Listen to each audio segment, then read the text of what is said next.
Hey there, I'm live, I'm here, just 2 minutes before 8 o'clock, but that's okay.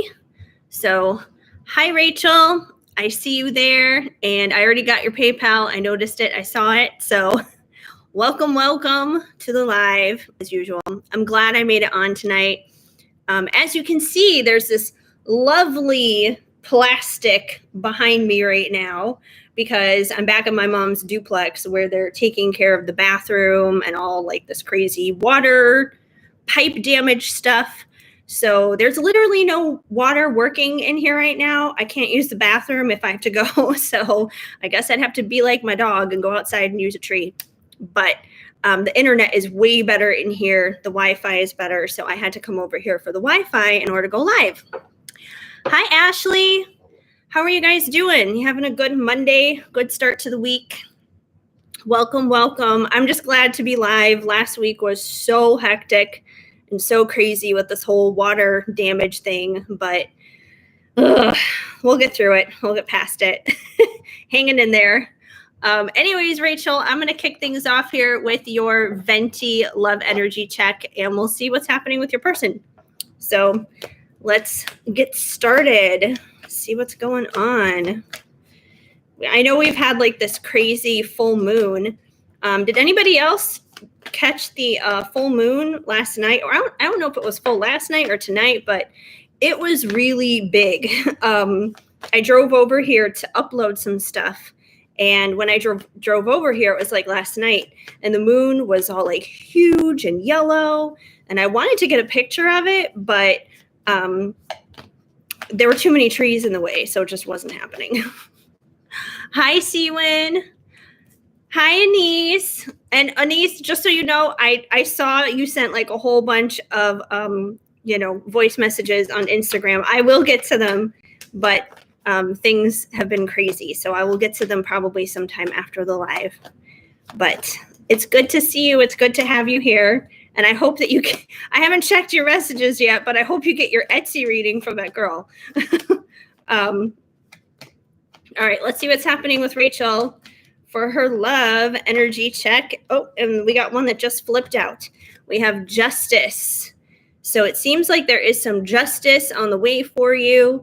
You know, if things have been weird or off or just have seemed wrong, it's not going to be forever. Anything that's been wrong is eventually going to be made right. So if things are off kilter, off balance, there is going to be balance that is going to be brought into the situation between you and your person.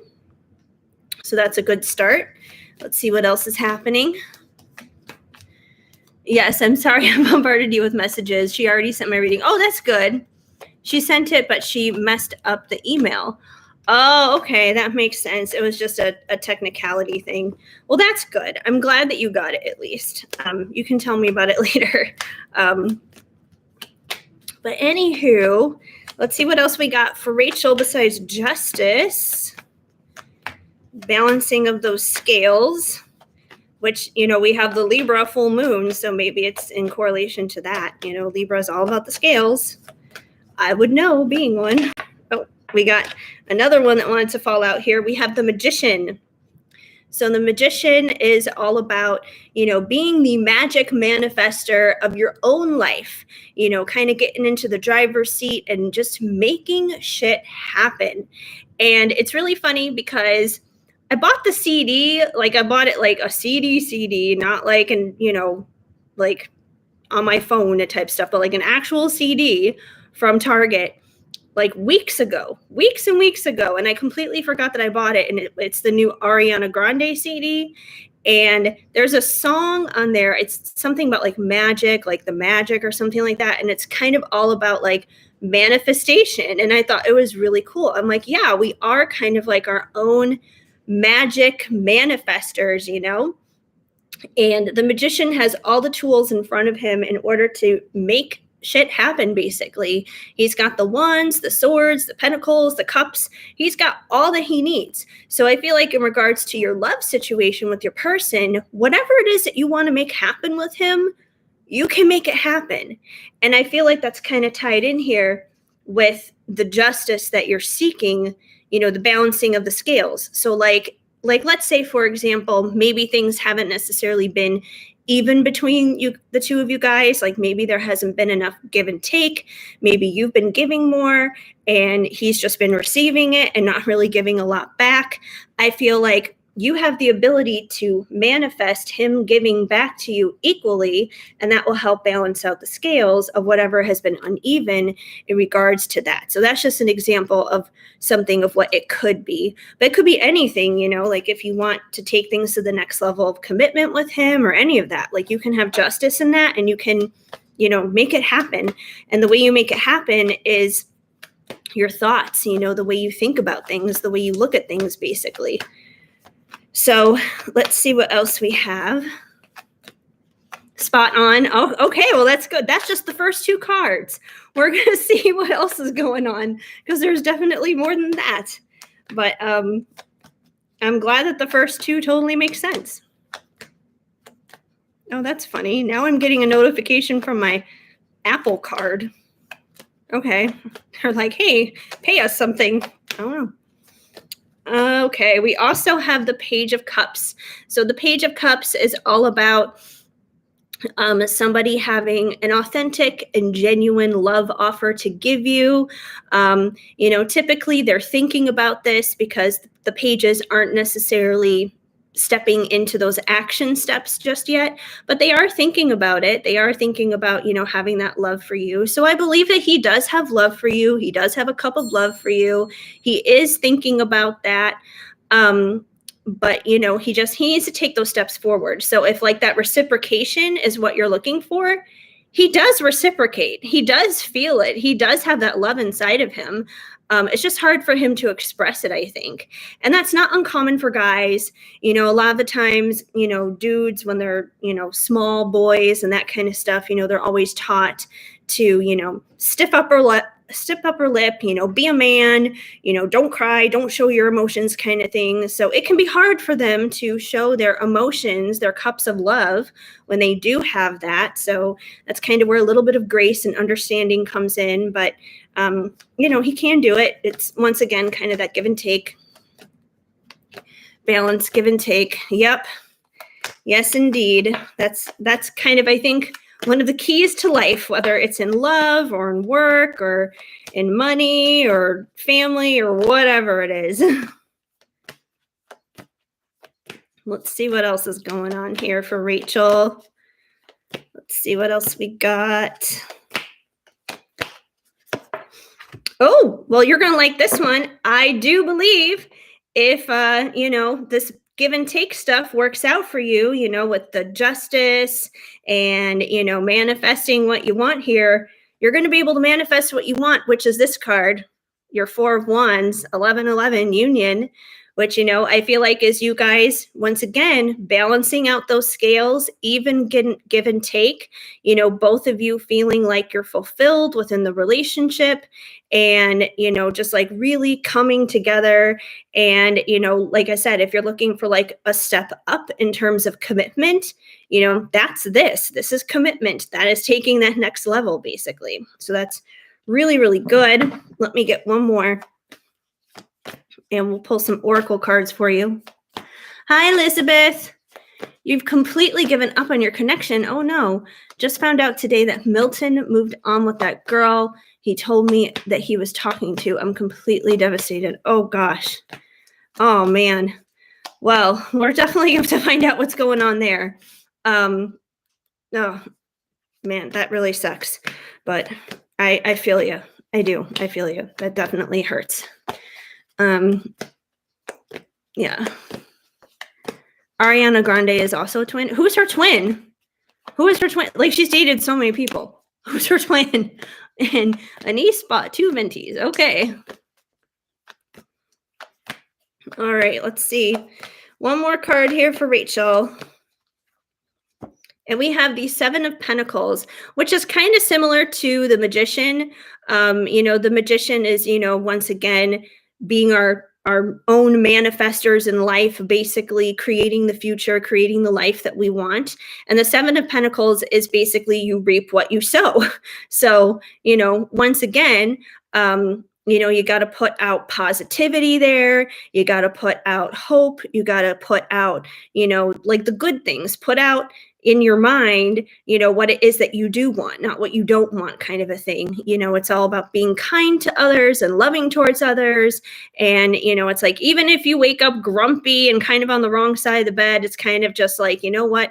I got to turn that around. I'm not going to let that control my life, kind of a thing. So, yeah, but it's definitely you reap what you sow. So, if you want to reap this better, good stuff with him, evening out the scales there with give and take, you can do that. It takes a little bit of work though, because this unicorn is working. He's reaping the pile here. Like, what is this? Like a hoe? A hoe or whatever. He's hoeing it away, but he's working. It doesn't just happen like overnight. Just like the magician, he's doing stuff here. He's not just like sitting around passively letting things happen to him. As I'm hitting the chair next to me, he is working. So it takes work. It does. It takes work, and I feel like this is more so like mental work. Which is really hard. It's really hard to train our brains, more so than anything else, mental work, communication type of work, that kind of stuff. But let me get you some oracle cards here dealing with him. Move my phone. Let's see here. All right. Come here, journey of love. Let's go on a little journey for Rachel. Okay. Oh, we're talking about Milton still with yeah. Oh, that definitely sucks. Oh, oh, that makes sense with the Mac Miller thing. Yeah, that makes sense. Oh, he did? He called her his divine feminine. I'm not paying attention to things clearly, but yeah, I remember he overdosed. That definitely explains why she was, so brokenhearted. Well, why she still is, over his death. Gosh, that's terrible. But yeah, definitely super bad. Okay, let us see here about Rachel. We have partnership. It's always been you. So the partnership that you want and you desire with him is still there. It may take, once again, give and take, working on communication, working on the right thoughts, all that kind of stuff. But partnership is there. But I don't feel like, partnership doesn't come easy. And that's the thing, like with any relationship, even like the good ones, even ones that aren't toxic, even ones that are healthy, that doesn't mean that you just sit around and you allow things to happen. It still takes work. It still takes effort because it's two imperfect people who are involved in the relationship. And as long as both people are imperfect, which everyone is, it's going to take work. It's going to take effort. So there's a difference definitely between healthy work and then like working to the point where it's like, oh, this is toxic and not going anywhere. But that's not what I'm picking up with you at all. It's just, like it's a healthy, good situation. It takes work is what it comes down to. It takes work. We also have impatient. I can't wait. So I do feel like there's some desire happening here, probably on both levels.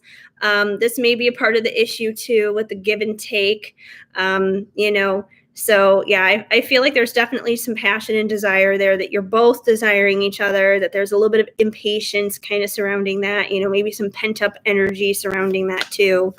So I don't know, maybe you guys just kind of need to pound it out. It may help release some of the tension. There's definitely some of that.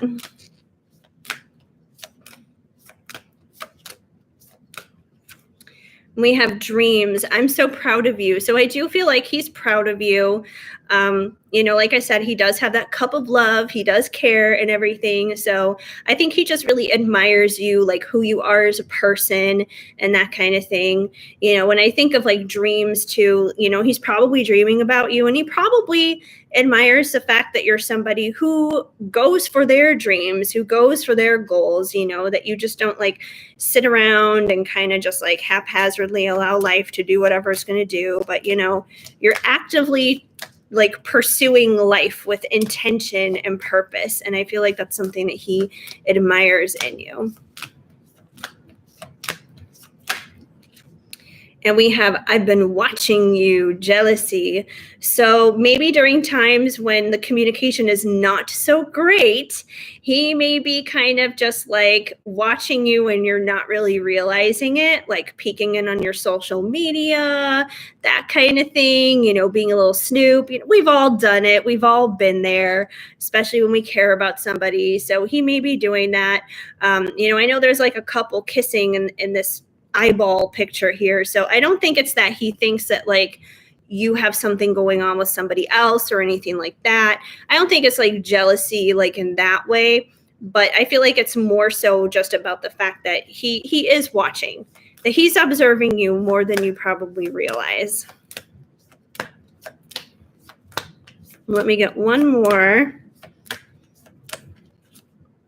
And we have clarity. I finally see. So, once again, if things have been off kilter, off balance, I feel like he's going to get some clarity on, what he needs to do on his end, just like you do. I mean, like I feel like you're getting clarity right now because, that's partially the reason why people get readings. They're seeking clarity. So I feel like, you're already on your way there in terms of clarity. And I feel like he's going to find clarity too, that you guys are both going to get the amount of clarity that you need in order to communicate and in order for things to, basically work out and go how it needs to go pretty much, and, connect and make things better. So that's basically what's going on, Rachel. But I'm glad it makes sense, especially with that give and take stuff and needing to balance things out. So, I feel like you kind of already know what it is that you need to do in order to do it. You just got to do it is what it comes down to. But, it's good to get a little bit of confirmation there on that. I totally understand. That makes sense. Let me double check what's happening here in the chat. I know we were talking about Ariana Grande and Mac Miller. A personal reading told me she's a karmic and that I need to try to work on myself and be in Empress mode, that he's going to eventually regret it and come back around. I just don't have any more energy. I got a Venti on PayPal. I just want to know what's coming towards me in love. Okay. Well, we're definitely going to find out. And I think that's totally possible. What you got in the personal reading, especially he's your twin, then yeah, she's probably a karmic, she's a lesson pretty much for the both of you. Because you're obviously learning a lesson if you do need to, rise up into that Empress energy and everything. But at the same time, he's having to go through a lesson as well. So it's on both sides. At the end of the day, though, you have to trust your gut on that. If that reading made sense for you, go with it. If it didn't, then you have to kind of go within and understand what that is for you. But I got to check my phone to see exactly who's next. I knew Rachel was first because she always pops in her payment before I go live. And you're very welcome, Rachel. I'm glad it's helpful. So just, work it out there with that balance. Crazy balancing act. Okay. So I know Elizabeth obviously has a reading coming up, and Anise has 2 coming up. Oh, and hi, Nicole. I just noticed you were there. Like I'm looking at all these comments here. So hi, Nicole. I'm glad you're here too. And I'm glad that you made it not like crazy early. Like I saw your comment in the group and you're just like, I was there like an hour early. But no, I was not ready an hour ago. I'm ready now. But let me double check what's happening here with PayPal and stuff. See where we're at. Oh, I'm just glad I have Wi-Fi that works in here because, oh my goodness, it's so annoying at that temporary apartment. It takes forever to upload anything. I'm like, oh, I can't work here. Doesn't work. But it works here. No PayPal. I do not want to rate you right now. Leave me alone. Okay. Activity. There we go. Okay. So Anise, you are next because your payment came in first before Elizabeth. So I'm going to take Anise's 2 questions next. And then Elizabeth, we're going to work on your situation, see what's going on there. Heartbreaking. But yeah. Okay. Anise, what are your 2 questions? Your 2 venties? Hit me. Okay, you want to know how Enrique is doing, what is going on with him. Okay, all right, let's see what's going on with him for question number 1. What's happening with Enrique? What's going on with him? I know you mentioned earlier in, like, what was it, last night or something? You were seeing his birthday or something like that. His current energy and life overall. Okay, you're being nosy. Yes. And second question, you want to know messages. Messages like general life messages, or like, what do you mean, what messages? Right now I'm checking in on Enrique. We're going to get nosy. What's happening? Yes, his birthday. I keep seeing the word twins and his name a lot. Well, you're definitely going to see the word twins a lot in the chat over here right now, because that's what we're talking about here quite a bit. But that goes without saying. All right, Enrique, what's going on with you, dude? What's happening in your life? First card out. Oh, wow. Well, the first card out, we have the 10 of Cups, which is happily ever after. Yeah, so happily ever after, emotional fulfillment, good things in love, all that good stuff. I'm going to keep going and find out what this is in reference to. It definitely could be in regards to you. So, he could be thinking about, like, the life that he would like to have, his happily ever after, his dreams coming true and that kind of thing. But let's keep going. Let's keep seeing how the picture unfolds. The messages that you wanted me to pull for you yesterday. Okay, what were those messages again? Not in the chat. I'm talking about when I'm out driving. Oh, well, yeah. When you're out driving. So people are just talking about twins. That's kind of random. Okay.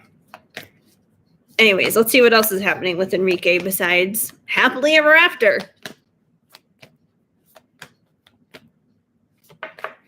All right. We also have, well, this one, you know what this is in reference to. And we have the 3 of Cups, which obviously is your third party situation, which is you. You, Enrique, and Karmic Girl, basically. So, I mean, that's kind of self-explanatory. This is just here basically explaining what your situation is, what the current state of things is. But it's ironic because he can't really have this when he's got this going on, unless this to him is having his cake and eating it too. And if happily ever after to him is this, well, then that's just crappy, basically. But we're going to keep going and see. Let me get a clarifier specifically for that 10 of Cups and see what we're getting here. Hi, Exena Maldonado. Yeah, there's a list. If you want a reading, just go ahead and follow the directions in the description down below. And I accept payments through PayPal and Venmo for a reading because I do only do paid readings, but they're all $10 or under. So you just select what it is that you want. and go ahead and submit your payment to either platform and then send your question here. And I will take it in order that they're received. You're very welcome. Any deck messages you feel like using? Okay, well, I'm still working on the Enrique question right now. Still working on Enrique. So let's see. We're still seeing what's happening with him. What about the 10 of Cups? What's that all about with Enrique? Oh, gosh, he's so messed up in the head. Okay, we have the 2 of Pentacles. Oh my gosh. Like I'm getting a headache here for you because of him. So the 2 of Pentacles is about juggling. It's about, like balancing back and forth between 2 different options, 2 different things going on. So this is literally just like explaining his life pretty much. His life is being in this third party situation with you and juggling his options back and forth between you and her. And once again, I'm trying to get to the bottom of the 10 of Cups here to find out what this is about, if it's in reference to you specifically. And every time I ask what this is about, what this is in reference to, we keep getting this. So I feel like if anything, like considering those are the 2 cards that have come out, I'm going to keep pulling, going to keep finding out. But considering that's what keeps happening, I feel like he is blocking himself from this because there's no way like any normal, rational human being is going to be satisfied and happy in these types of situations. Not unless you're like a total player, creep, weirdo, anything like that. But, he's your twin. Like, you guys have like the same heart basically. So he's not going to be like that. So I feel like he's blocking himself. It almost may be self-sabotage. He may keep himself in the situation that he's in because it's like he's not allowing himself to be happy, which is something that he has to heal within himself. If he feels like he can't allow himself to be happy basically, but that may be why he stays where he's at. It's like the fear of success kind of thing. So that's kind of what I'm getting so far, but let's see if anything else comes out about this. He doesn't seem like a player. I feel like he's forcing the happiness. Well, he's not happy though. Like that's the thing. Like nobody can be happy in this. I feel like he's blocking this is what he's doing. He's blocking the happiness, is what it comes down to. It's like he's purposely sabotaging it. He's preventing himself from being happy. And it's just really sad because sometimes that happens to people where they go through so much trauma and they go through so much hurt and so much pain. It's like they think that that's normal, the hurt and the pain. So they don't even know how to be happy, how happiness works. It's like, imagine someone going to Disneyland and like crying, not happy tears, but upset tears the entire time that they're there and frowning and scowling and being miserable and those kinds of things. Like that's what he's doing. It's like he's having a pity party at Disneyland when he has every way to like stop doing that and enjoy Disneyland. So yeah, it is. It's really sad. But let's see what else is going on here. We have more confirmation. We have the 10 of Wands. He's carrying a lot of burdens right now. So, he's doing it to himself. This is definite self-sabotage. So yeah, he's carrying around a bunch of burdens. The burdens obviously is this situation here with the juggling and the third party. So, he keeps carrying around all these burdens. He is blocking himself from his 10 of Cups. And I feel like, this is something that he could change in an instant. He could, just make up his mind, change his thoughts, change his direction, like basically make a U-turn with his life. And he could change this. He could go from this to this in an instant, but he continues to self-sabotage. And I know we've had conversations about this before, but like I said, if he doesn't choose to do it himself, God basically may choose it for him and may force his hand, and it's not going to be fun if it happens. Like, that's going to be way worse than if he could just turn it around for himself. So yeah, this boy needs a lot of prayers. This is not good. And it probably doesn't help that he's been with the karmic for so long either, because the longer you're in a situation like that, the harder it's going to be to get out of it. And we have the Knight of Cups. So I do feel like he does want to take action towards you and bring his cup of love towards you. So that is there. I feel like if he just, once again, makes up his mind to turn it all around, he can, get on his horse basically with his cup and come your way and present that cup of love to you. Let me get some oracle cards though and see what else we got going on here for you. I'm going to go with the other Journey of Love deck on this one, Journey of Love 2, as long as we're on that. So,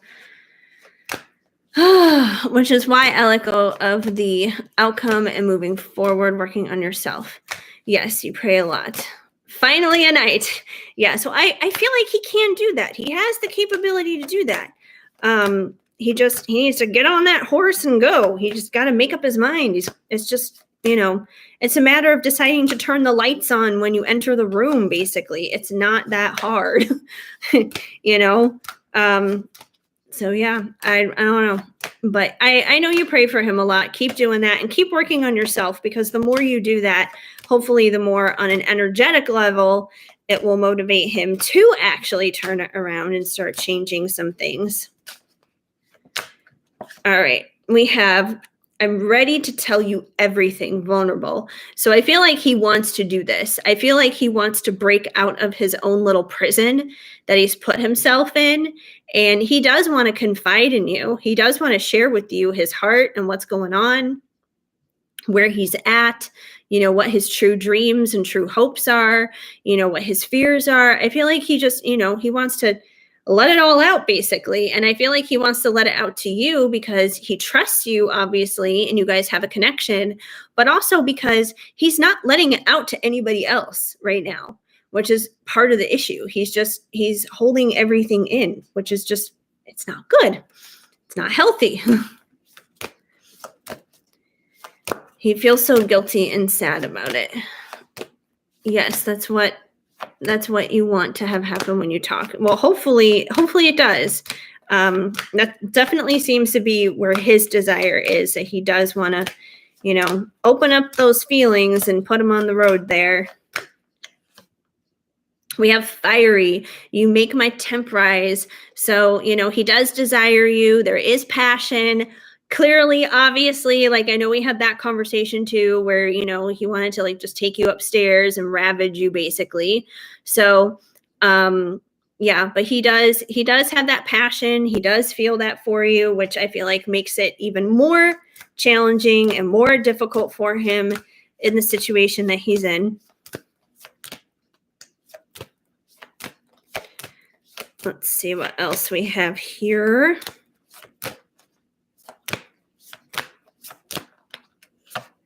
We also have, how could we do this? Betrayal. So I feel like he has kind of betrayed his own heart is what it comes down to. This card kind of carries quite a bit of karmic energy to it. And obviously you guys are in this very karmic type of situation right now.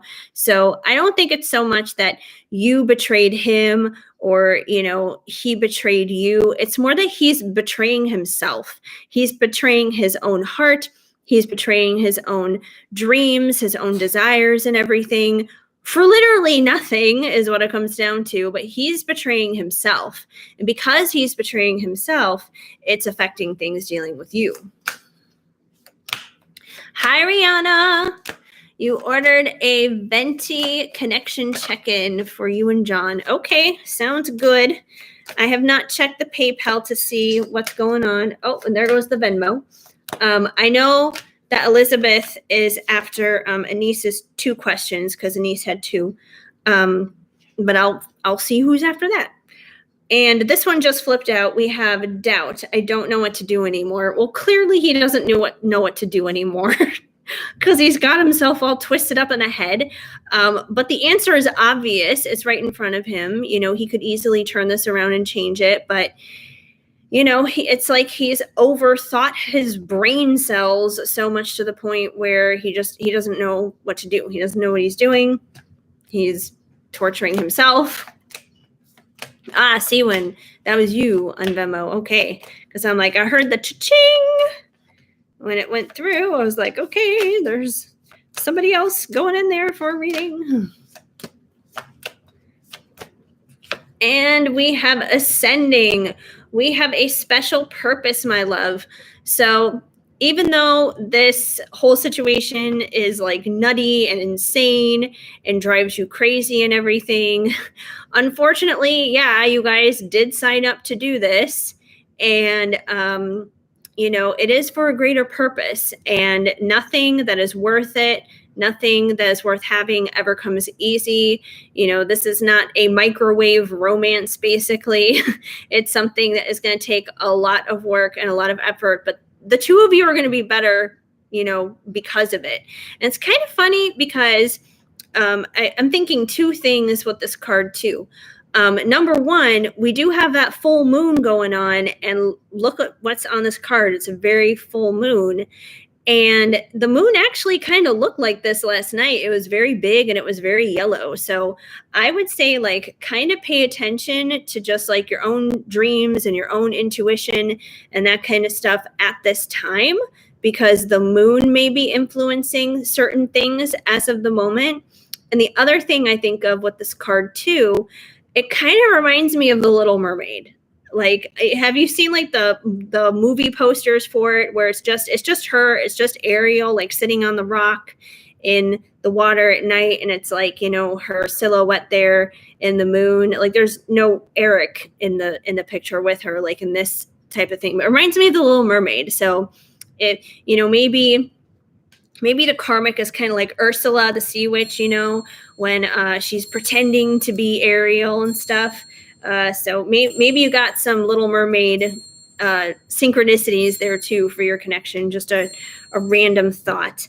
Either that, or I love The Little Mermaid too much, and I love Disney too much because that's my favorite Disney movie. But yes, Ursula, the sea witch. Okay. Yes, you were just thinking about the full moon when you saw the card. Yeah, well, pay attention to stuff then, for sure. But that's question number one for you, Anise. Now, what was the second one? Because I seriously don't remember what it was that you mentioned last night. I don't remember it at all. Because there was just so much going on. Like, all of a sudden, like, I saw that townhouse went available, and that's like all my brain was thinking about last night. I was like, oh, I gotta go see it tomorrow. I gotta go find out about it. Yeah, when she went to the wedding to try and stop it. Love messages. So, like, love messages from him, like the divine masculine cards. Is that what you mean? Because you got two Ventis, which would actually mean tarot cards too. Yes. Do you want tarot cards though too? Because you got a Venti for that. And the Venti is tarot and oracle. Those are just oracle cards alone. So I can pull you tarot cards too. But I guess it would be more messages dealing with Enrique. Maybe we can like split the question or something. Like, leave the messages from Enrique from the divine masculine messages of love. Yeah, well, you ordered a Venti, so that's why I'm going to give you the tarot cards too. Well, thank you. I appreciate it, but I'll pull you a couple. How about for the tarot cards, since the tarot cards aren't going to be specifically messages from him, we'll do just kind of like whatever you need to know in general right now.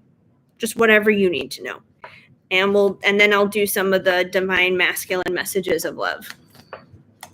So I'll pull you a couple of these first, just to see in general, just for your own direction of maybe what you need to focus on while he's sabotaging himself. Because sometimes it's good to know what direction we need to go into. Hopefully it means no more weird clients in your Uber car. But that's also LA for you. Okay. All right. First, we have the Two of Wands. So I feel like this card is basically telling you that, whatever it is that you need to make decisions on in your life right now, be confident in your choices. Don't be like, wishy-washy, back and forth, hot and cold, that kind of thing. Like when you make up your mind about something, make up your mind and stick to it and go with it, kind of a thing. So be confident in your choices. Don't be afraid in that. Trust yourself. Trust yourself that you are making the right decisions in your life as a whole, whether that's working on yourself and taking a break from him or, whatever it is. Just be confident in the steps that you're taking, in the choices that you're making.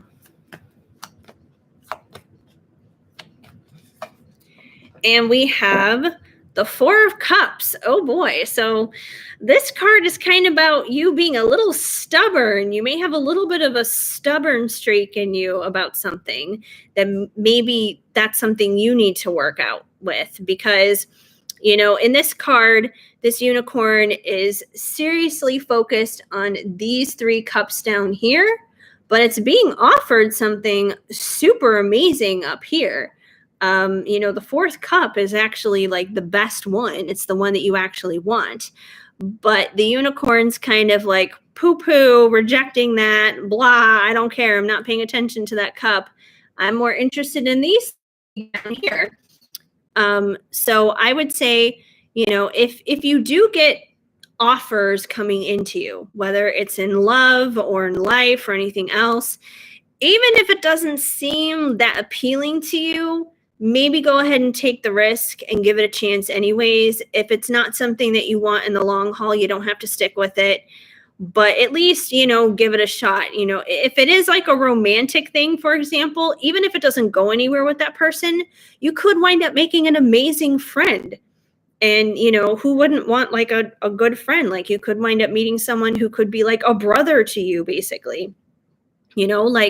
I was involved with somebody years and years and years ago, a couple of somebodies, and it didn't pan out, but they're both still amazing friends to me to this day. And I'm thankful for those relationships because they didn't turn bad just because they didn't go the direction I wanted them to, but I got two amazing friends out of that. So you never know what's going to happen. So try not to be so stubborn and rigid about certain things, be a little bit more fluid and flexible and, just kind of see where things go. And who knows, and don't do it with this intention. But if there is an offer that comes around and you're like, okay, well, maybe I should go ahead and, try this out. You never know. It could motivate Enrique to get off his ass. Like, he might sniff the guy out or something and he'll be like, wait a minute. Somebody has just tried to mark his territory on my girl. I need to go and get her right now. Goodbye, Karmic. Bye. I need to go get my girl. So you never know. That could happen. Now, don't do it with that intention, obviously, because I feel like if you just go out with somebody else with that intention, it's going to backfire. But it could happen with the right intention is the point. So, yeah. I'm supposed to go out for drinks with the guy that keeps coming in and out of my life on Wednesday, but I don't feel like going. It's his birthday. It's his birthday. Just go for his birthday. You don't have to hang out with him for the whole night. I would say at least give it an hour, just an hour of your time, at least just for the sake of his birthday. Think of it this way. Just think of it as like being a kind person, basically, just like, don't be like selfish with your time. He comes in strong. Well, then that's an opportunity for you to establish boundaries, basically. It's a good opportunity for you to practice boundaries. You just want to bang, or he just wants to bang. He just wants to bang, and I don't like being celibate. Well, I mean, you're an adult. You can make your own choices, obviously, but I mean, maybe the key is here is if you do hang out with this guy and you go out for drinks, don't get drunk. Maybe that's the thing. At least stay sober enough that things don't like veer off and go into some crazy direction that you don't want it to go in. Let me get another tarot card here though for you. And we have the Six of Wands, which is about celebration, basically a big parade going through. So I do feel like good times are coming for you, you know, times to celebrate, times to enjoy and everything, you know, whether it involves Enrique or not, there are better days ahead. There are like good times ahead for you. So that's definitely there, whether it's with Enrique, whether it's with the drinks guy or with somebody else. Oh, you like being celibate. Okay, well then establish your boundaries with him is the thing. Just establish your boundaries. You know, he's just going to have to realize you're not that kind of girl. So, and we have the Two of Swords. So, you know, the Two of Swords is kind of about like struggling to make decisions. It's about being stuck between two different things pretty much, where you don't really know what you want to make your mind up on, which is funny because when I started pulling cards for you on this question, you also got the Two of Wands. And, you know, I said, make your decisions in confidence. So, you know, not from this place, because this place is all like, I don't know what to do. I'm so confused. You got to make it from this place. So I do feel like you got some decisions coming up here that you need to make, whether it's in regards to drinks guy or Enrique or other things, but there are some decisions that need to be made. But I think the most important thing here is to just, you know, don't be stubborn, be flexible, establish boundaries, especially in situations like that, obviously, but still be open and still be flexible. Even if it's not this guy, there might be someone else who might come along that won't be as pushy, and you might miss out on something if you're being like this. And, you know, whatever the case may be, you have this opportunity for celebration ahead. So I feel like that's going to happen one way or another.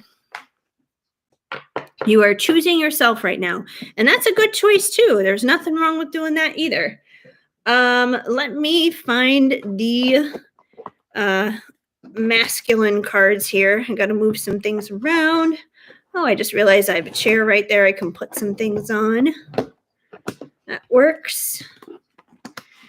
And let's get some messages from Enrique. All right. Move cards out of the way. All right. Let's see what Enrique wants to say to you.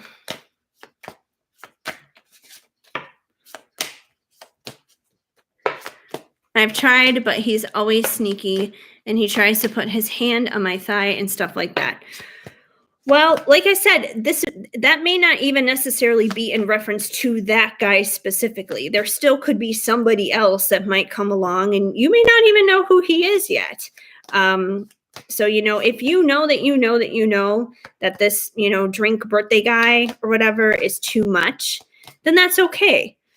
But the point of it is to be open and flexible in general, because there could be somebody else after this guy. So, you know, who knows? We'll see what happens. All right. So the first card you have is I am thinking about you. And that's pretty obvious considering what came out for your first question dealing with him, because he's, you know, trapped in his own little world, basically. But he is thinking about you, even though he's pretty much trapped. He's trapped himself, basically.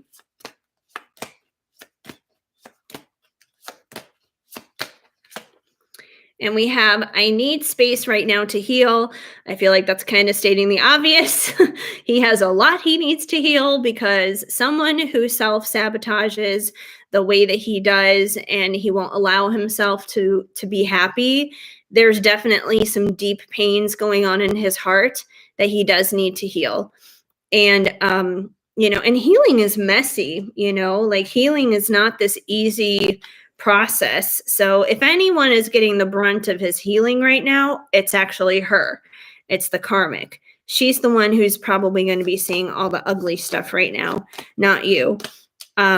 Which is kind of what karmics are there for. You know, they're kind of there for the ugly stuff.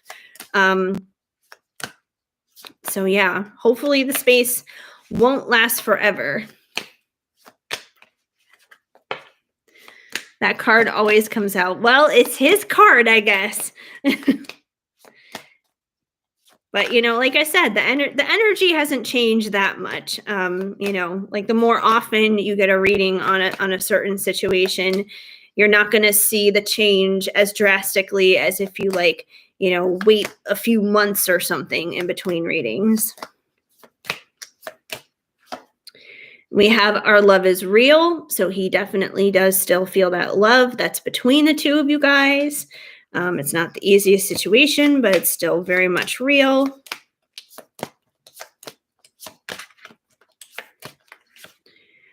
I have to release the past. So he has a heavy duty amount of stuff tied to his past right now, which is probably a lot of the stuff that he needs to heal. It's probably a lot of stuff from his past going on. And, you know, it could be stuff dealing with his past in this lifetime, and it could be stuff even from past lifetimes. So that could be a possibility too. But I feel like a lot of it is definitely tied to this lifetime, that he's probably gone through a lot of stuff. Even though he's young, I feel like he's like seen a lot and been through a lot just in this lifetime alone. Yes, indeed. Definitely him. I want to change my life. So he doesn't want it to be like this. He genuinely and truly doesn't. He wants to change it. He doesn't, like, I don't think he likes this. He doesn't like having his cake and eating it too. He doesn't like the third party thing. He doesn't like juggling and balancing. He doesn't like any of that. So he wants to. I just feel like he doesn't know how to. You know, it's like he's waiting to find the instruction manual or something. But, you know, the instruction manual is within him. No one can show him how to do that other than him. But he does want to do it. He does want to change it. I made a wish and you appeared.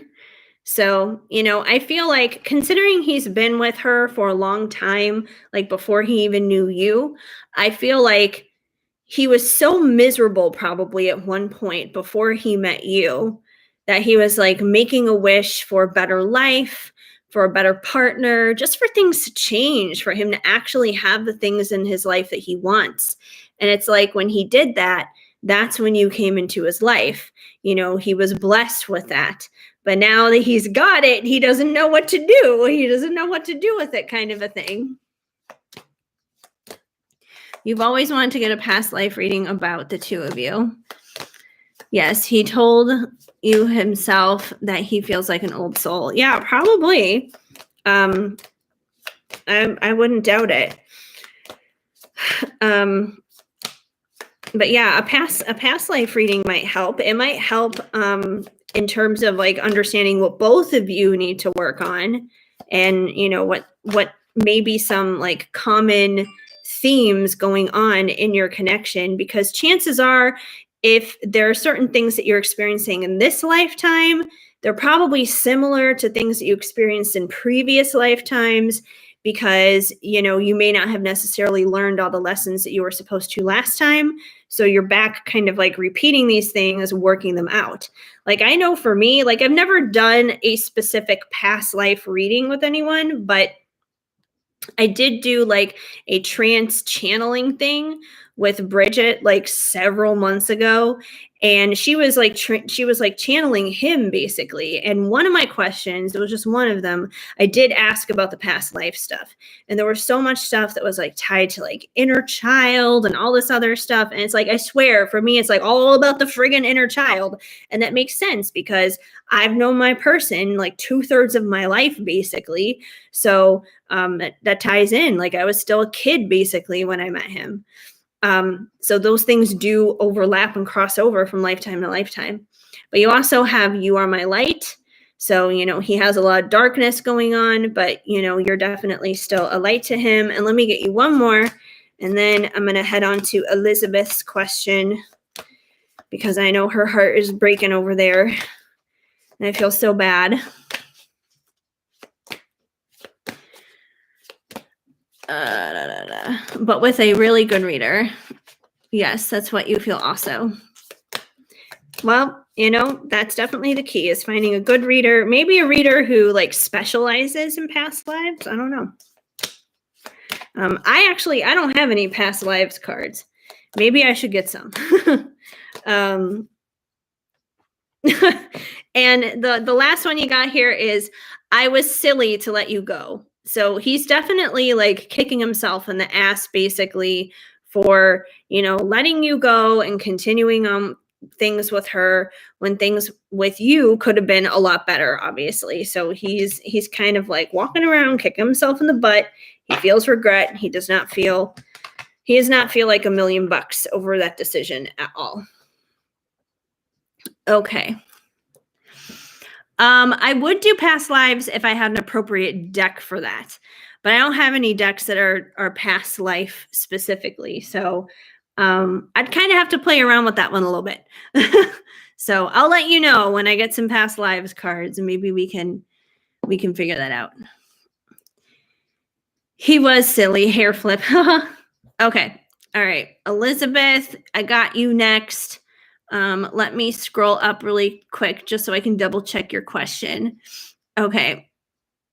Your Venti is, you just want to know what's coming towards you in love. Okay. So we're not checking on Milton. We're just checking on you, basically. And you're welcome, Anise. So we're just checking on you when it comes to love.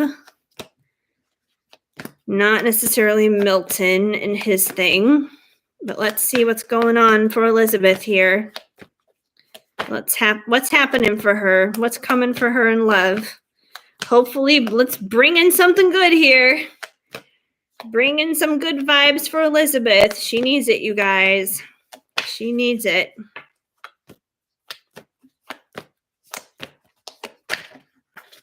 Let's see what we got. Wow. Okay. Well, we got a super positive start here for you, Elizabeth. We got the 4 of Wands. So I do feel like this is saying happily ever after will still come and find you. I know your heart is broken right now, and I know everything sucks and feels like it's falling apart. And I know you probably feel like this is the last furthest thing that could possibly happen for you right now, but it's still it's quite literally, it's still in the cards. It's still on its way for you. It can still happen. So I feel like this is basically saying one of two things. Either number one, what you got in that other reading where the reader was telling you, she's a karmic and he's gonna, sorry about that, random cough out of nowhere. But he's gonna just, he's going to regret letting you go, and he's going to, basically leave her and, come back to you and all this other kind of stuff because she's a karmic.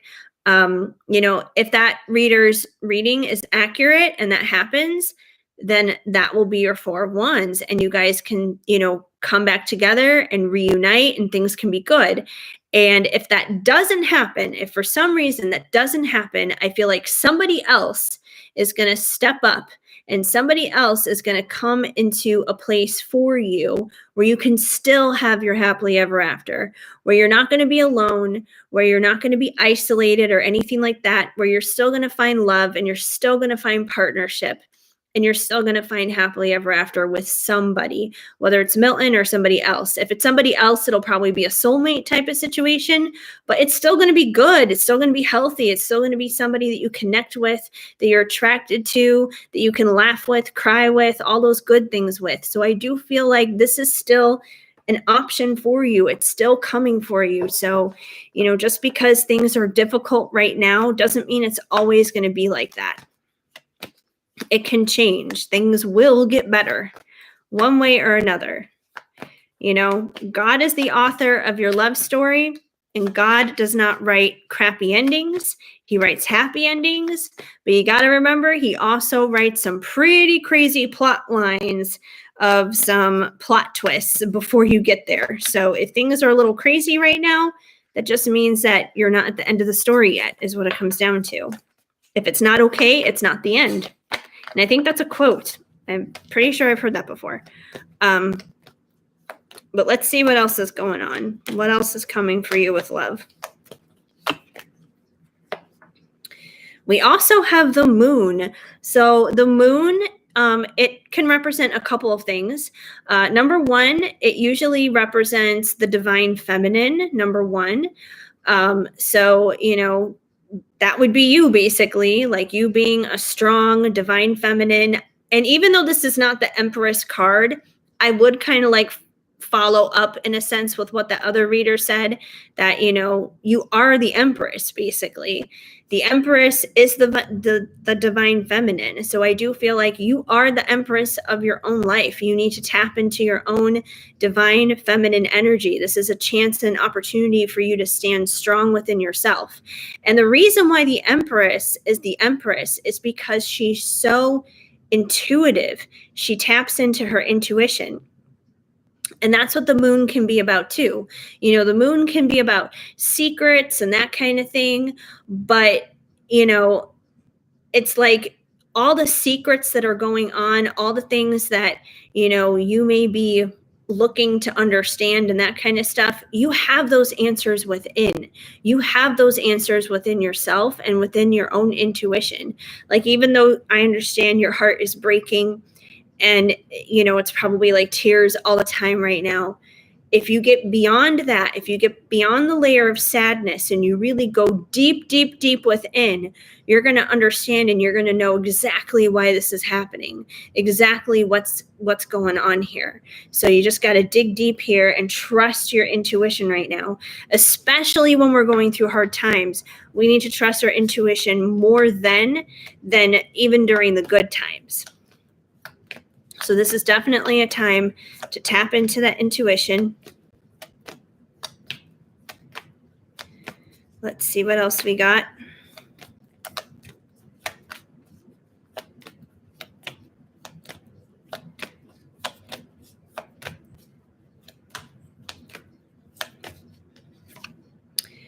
Oh my gosh, dude, seriously, you cannot make this up. Okay, so we were just talking about the Empress. Here she is.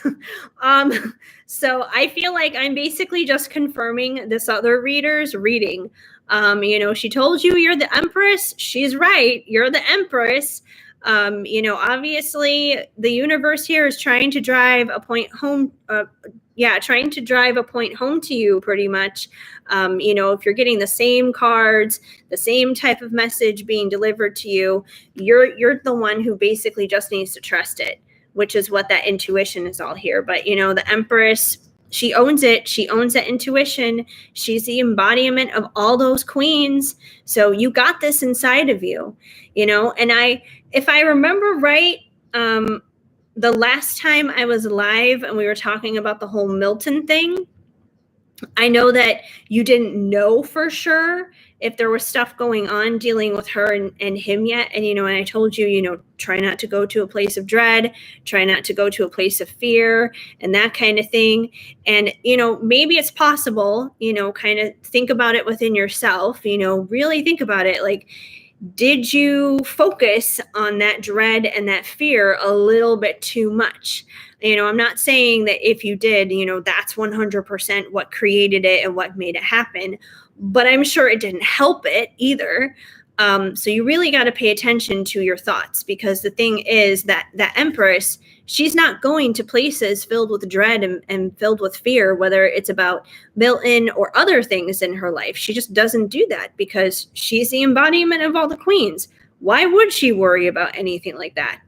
So, really be careful with that kind of stuff, with what you're thinking about and that kind of stuff. This is a time for you to stand strong in your power, basically, to find your power, find your inner strength, find your voice in a sense. and that's usually the times that we do find that. It's usually when we're going through stuff, when everything is going good, when everything is going fine, when everything is going well in our lives, we don't feel motivated necessarily to find our own voice and to find our strength. But when the world is falling apart around us, that's when we find it, because it forces us. It's like, oh yeah, this is what I need to be doing. This is how I need to be handling my life, basically. Let's see what else we got here. We have the Page of Swords. So the Page of Swords is it's about our thoughts, which I was just talking to you about. It's about the way we think about things, and considering it's a page, it's usually like a new way of thinking, a new way of going about things, like a new perspective.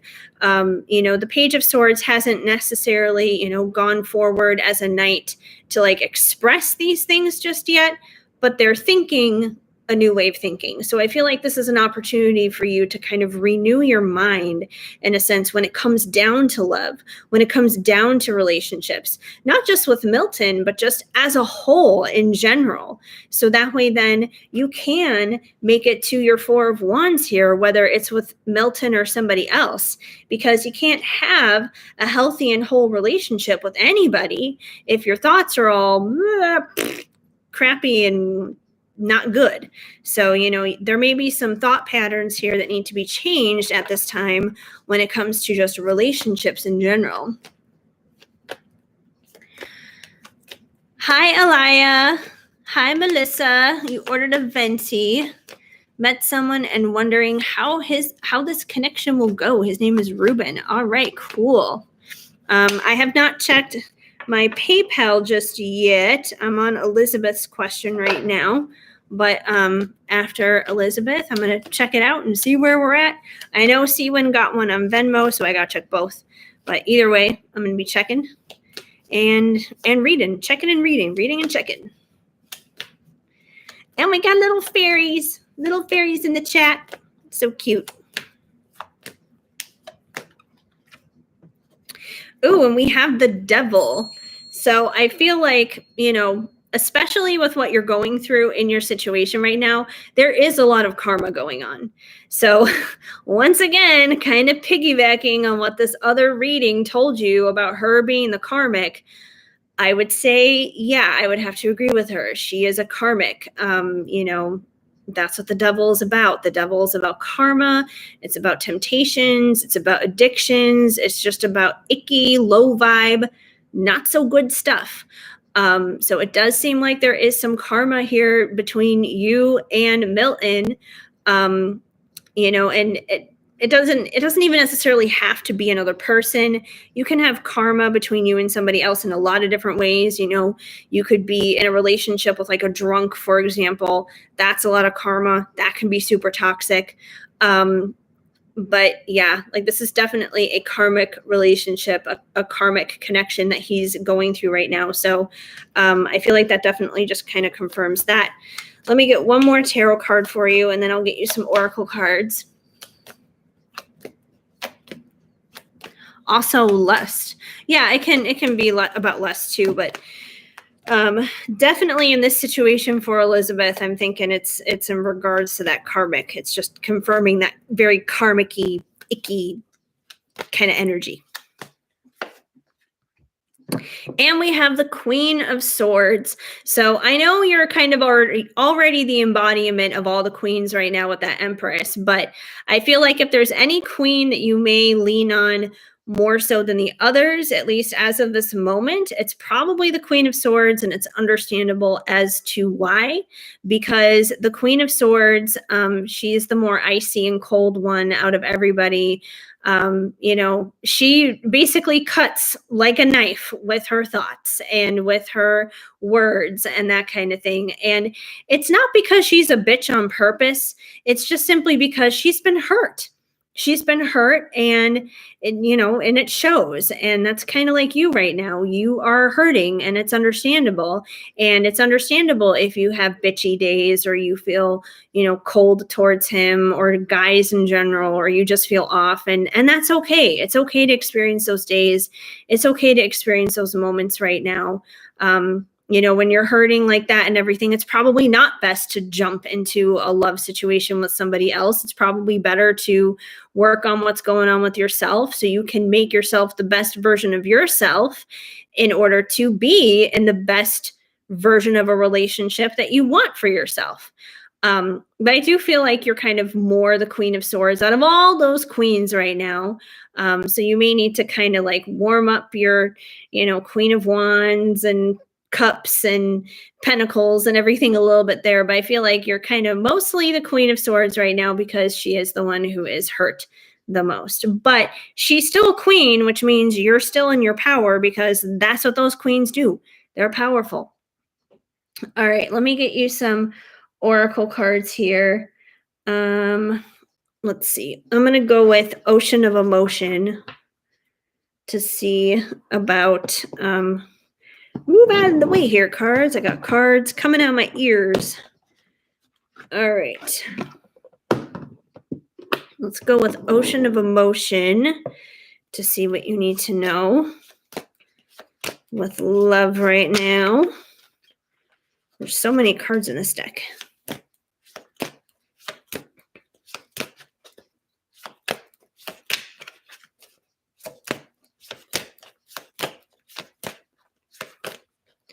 All right, we have confident. Everything will work out for us. I just know it. So I do feel like deep down inside, you know this. I feel like deep down inside, you know that everything is going to be okay, that things are going to pan out, that you are going to have your Four of Wands, that you are going to have that. And I know it seems silly, like thinking it right now, what you just found out, and how your heart hurts and everything. But once again, I feel like you tap into that intuition here. You're going to discover that deep down inside, you have some pretty badass, kick-ass, amazing faith and hope, like unshakable faith. So, it's unshakable faith that makes us confident in, things turning out when we have no proof and no evidence of it doing so whatsoever. So I feel like you do have that on the inside of you, even though it doesn't feel like it right now. I'm pretty sure it's there. Yes, definitely big hugs to Elizabeth. And if there's anyone who understands how you're feeling right now, Elizabeth, I feel like it's a niece, because she's in a third party situation herself. If you were listening to her reading about her and Enrique, so she knows how it is. So yeah, it's always good for people to kind of like share their stories and exchange with one another, because, you find support in it. You find solace in it. You find that you're not so alone in it. You find some hope and encouragement, and that's the kind of stuff that will help boost that confidence there. Oh my goodness, we had 2 that just flipped out. So, oh no, 3 that just flipped out. Okay, well, we'll take all of them. Okay, so we have anger. There's a rage inside of me. So I feel like this is probably kind of you right now. Like there is this side of you that's angry. Like I feel like there's a side of you that's sad, obviously, but I also feel like you're angry about it too. And that's okay. Like that's okay that there's anger. And once again, that anger is kind of like the Queen of Swords. Like she's just ready to like cut people, like be a bitch and just be just like, I'm not dealing with this, whatever, kind of a thing. So I do feel like there's some anger there, and it's okay to feel that. If I were you, if you feel angry about the situation at all, find healthy and productive ways to get it out. Maybe like exercise, like literally burn the energy out. Punch something if you have to.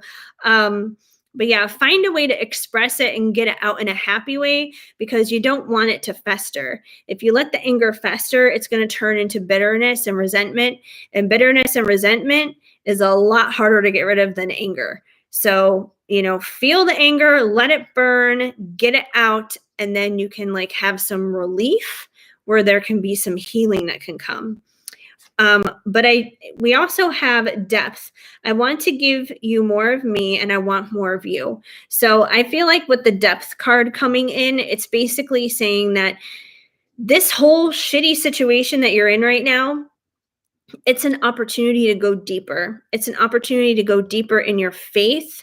It's an opportunity to go deeper in like discovering who you are, in like going deeper in your spiritual walk pretty much. Because this isn't just about going deep with him.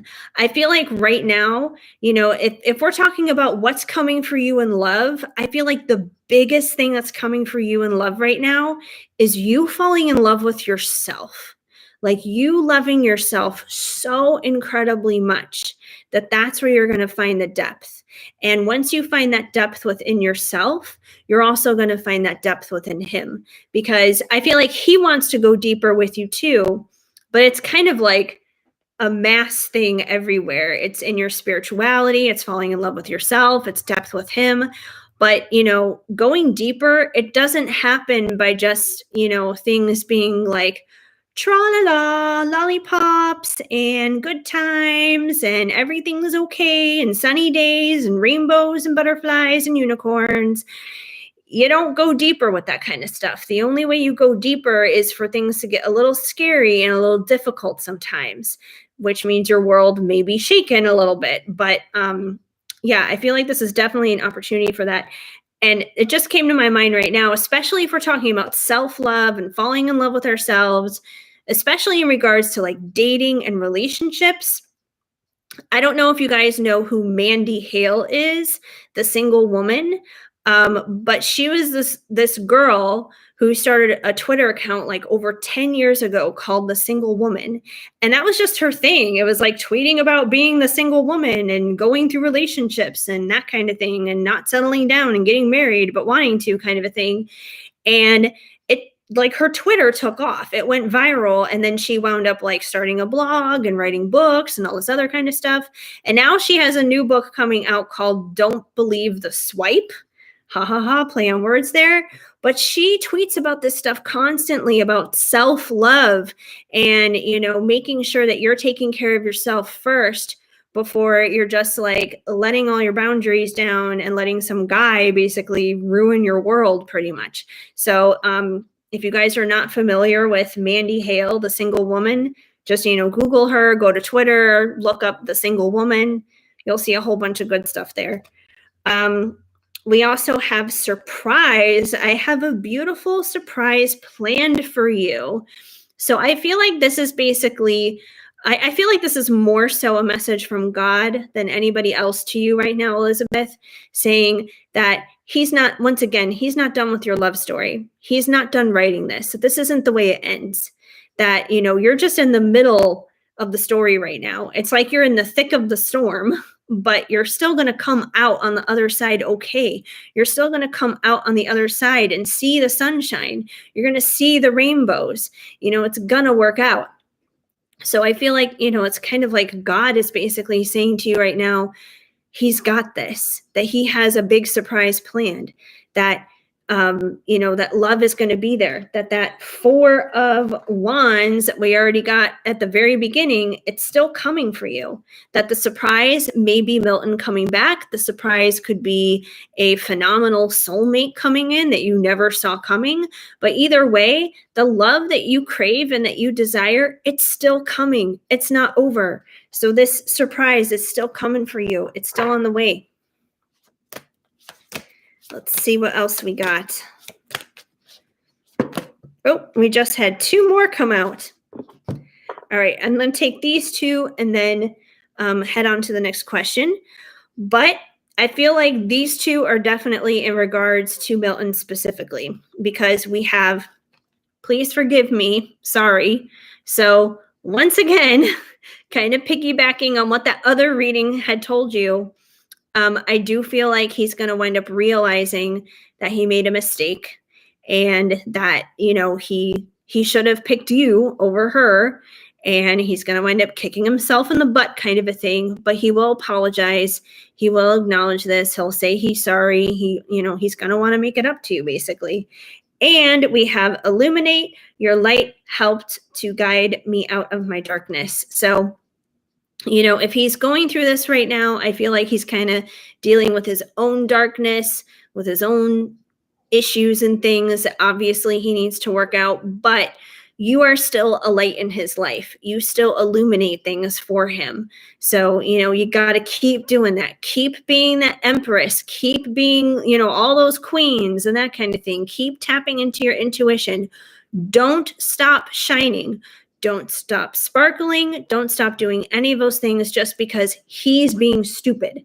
Just because he's being dumb doesn't mean you need to be dumb. So, just keep doing your thing. I know it's really hard to keep doing the right thing when it seems like everything around you is going wrong, but it is worth it. So hopefully that helps out and gives you a little bit of comfort and support as you're going through all this right now, Elizabeth. You're definitely in my prayers, and I think things are going to get better for you. Things are going to improve. It may not happen overnight. It's probably going to take some time, but I do think it will happen. Okay, now I get to check my phone because I have not looked at it in a while, and I know there's been stuff going on here. So let me see what we got.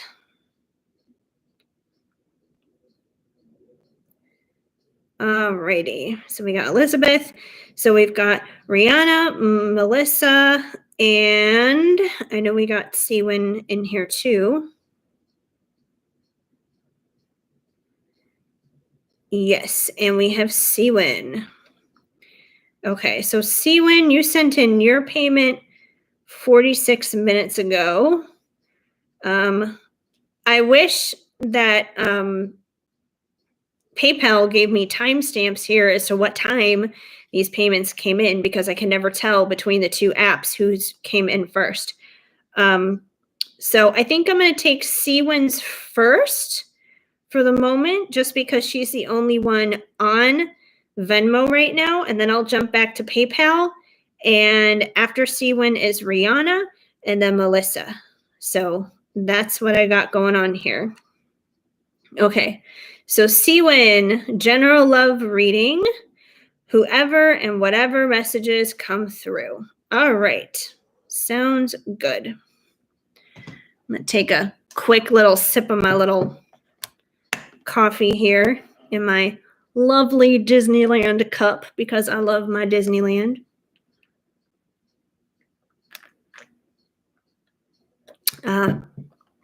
Coffee is good. Gives me the energy to keep going. Okay. All right, Siwin. Let's get some general love stuff. It is so cute. And I'm so excited because Disneyland is open April 30th, which means I got to drive my happy ass back to LA and make my reservations in order to go. Because I've already got a ticket from 2020 that I need to use. So I got to just make the reservations because that's how we're going. But let's see. Siwin. What is going on with love for Siwin?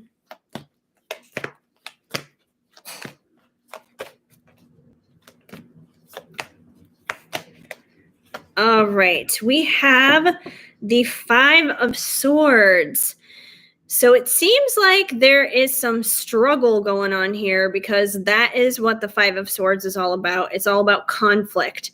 So I don't know if maybe you're having conflict within, or if it's like an external conflict that's happening and dealing with you with love right now, but there's definitely something that's not right.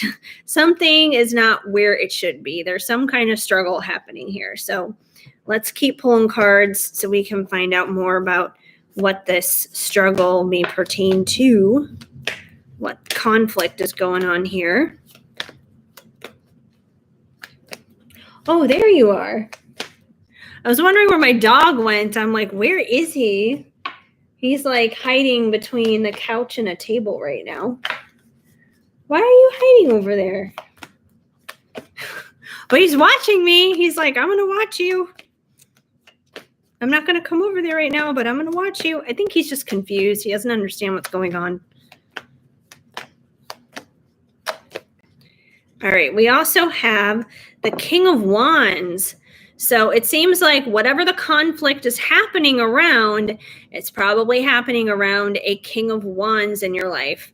So, the King of Wands, he is very fiery. He's very passionate. He's very magnetic and charismatic. He's usually someone who has a pretty bold personality. He's usually an extrovert, someone who's not afraid to speak his mind, basically. Maybe that's what some of the conflict revolves around. Maybe because he's like so outspoken or something, maybe it's causing some conflict and some issues. Maybe he has a little bit too much fire that needs to be put out, but it seems like there is that kind of person that you're dealing with. You'd have to think about the who. Well, that's what the King of Wands description is. But let's keep going. Let's keep seeing what else is going on here. We will see.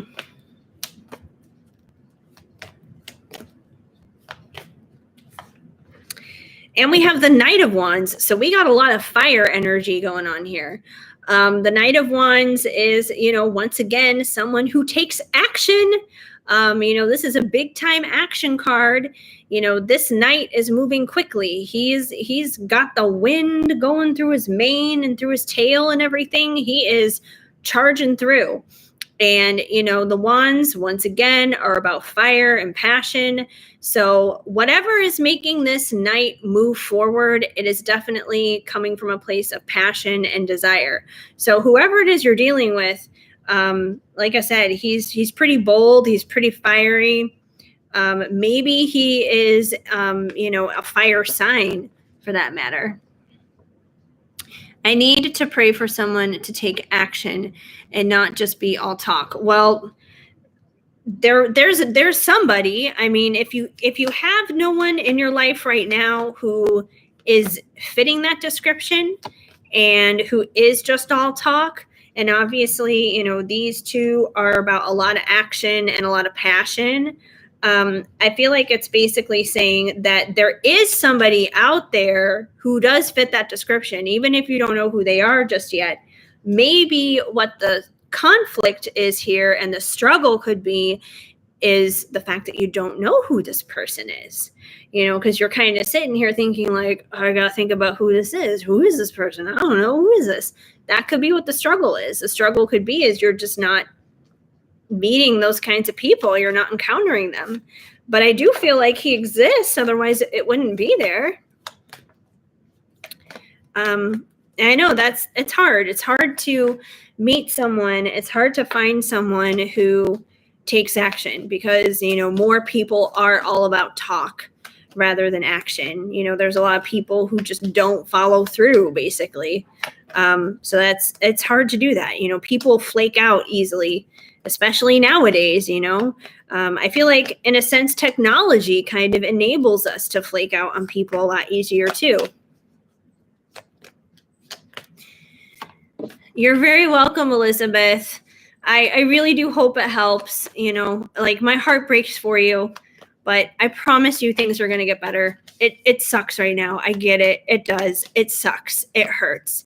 So, I'm sending you hugs, big air hugs right through my computer to you, Elizabeth. I really, really do trust and believe things will get better. Okay, anyway, so let's see what else is going on with Steven and this fiery person we can't seem to find. Where are they? I don't know. Where are they? You just want to be courted. Well, you know what? That's the funny thing. I feel like guys in general these days, they don't know how to court.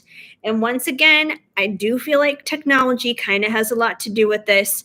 It's really easy for guys these days to just, text you at like 2 a.m. what the typical you up kind of text. It's easy to get onto an app and just swipe left, swipe right, swipe, swipe, swipe. Like there's no real opportunity for genuine connection through that. So, and I'm not trying to like blame everything here on technology. You know, technology can be a beautiful thing. It can be a very helpful thing. I'm obviously very grateful for technology because if I wasn't, I wouldn't be able to be here doing readings for you guys right now through the power of the internet. But it can be harmful in some ways when it comes to connections because it kind of robs us of needing to connect with people because it kind of like turns everything into instant gratification. So I do feel like that is a part of the issue. But yeah, guys just don't know how to court anymore. You know, it's not like it's the early 1900s or something where they courted back then. Yeah, it's kind of like a lost art in a sense. We also, oh gosh, dude, you must be craving being courted really bad. Now you got the 8 of Wands. I mean, you can't make this shit up. It's just nothing but wands, wands, wands, wands, wands. The theme of the night here for you, Siwin, is wands. But yeah, the 8 of Wands is all about action. It's about taking action, which is obviously what you're desiring. You're desiring to be courted, you know, to be treated like a lady, basically, not like a piece of ass. But yeah, like it's all about taking action. But I honestly feel like the conflict here is trying to find that. I feel like it exists. Maybe what we need to be looking at here is what is blocking this. Like we know what your desire is. We know that it has to exist out there somewhere because you got that king. He's there. He's somewhere out there. But it seems like if there's conflict surrounding it, something is blocking it. Oh gosh, we just had one totally flip out here. Hold on. Come here. Come here, card. Okay. Well, you got the 10 of Cups. So happily ever after, ultimate fulfillment in love. So, you know, I do feel like you can have that. You can have that with your King of Wands, with that person who takes action and comes towards you. I do feel like this can happen. Like it's obviously the key to your happily ever after because that is what you want. But we need to figure out what's blocking this because, you know, I feel like it's kind of like a lock and key. You know, it's like you're trying to get in somewhere, but you can't get in there if you don't have the key. So what's the key to getting past this conflict in order to get to that happy ending where you are courted, where there is action, where Action Man comes along?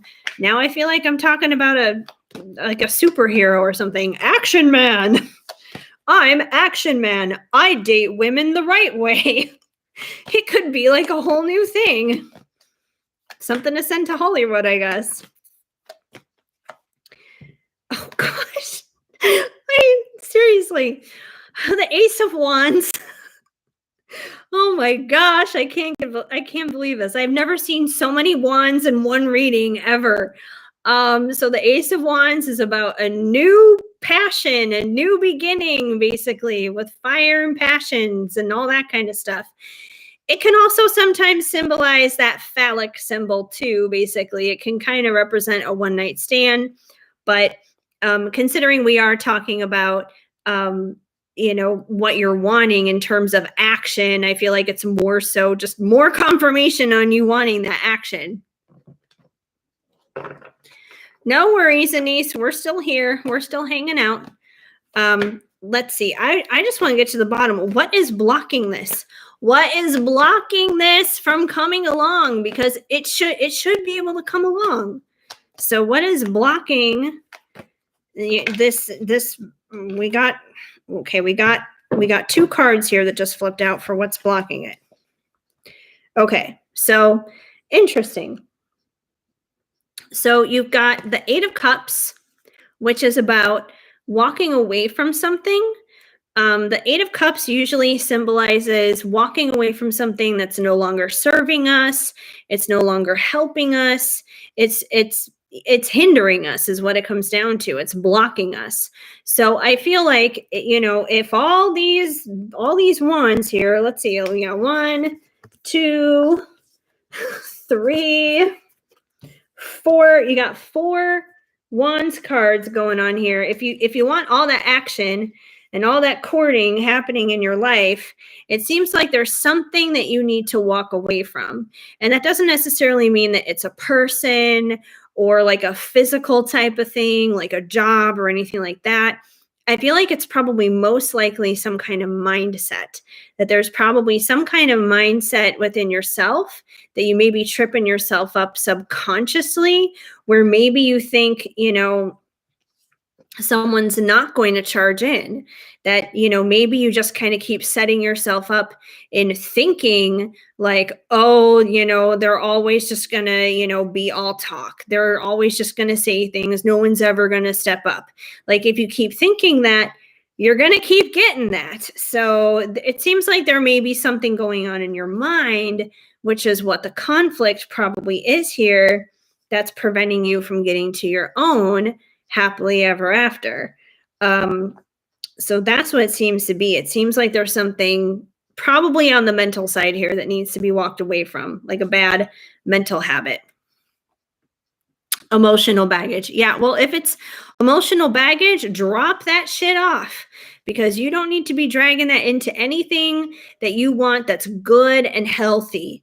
That's just going to taint that. So just, drop it off, throw it in the trash, leave it. It's not baggage at this point anymore. It is trash. And you also have the King of Pentacles. So I feel like, you can attract in someone who is a combination of the King of Wands and the King of Pentacles, which means, not only is he going to take that action, but he's also going to be grounded. He's going to be stable. He's going to be reliable. So, grounded and stable people, they follow up with their words is what it comes down to. So, I feel like that can happen. And there may be a certain amount of grounding, in a sense, within yourself that you may need to do in order to, let go of that emotional baggage and kind of get prepared with that. Let me pull some Ocean of Emotion cards for you to see what else we need to know with this whole situation. Yes, your mom loves to gossip. Typical Hispanic mothers.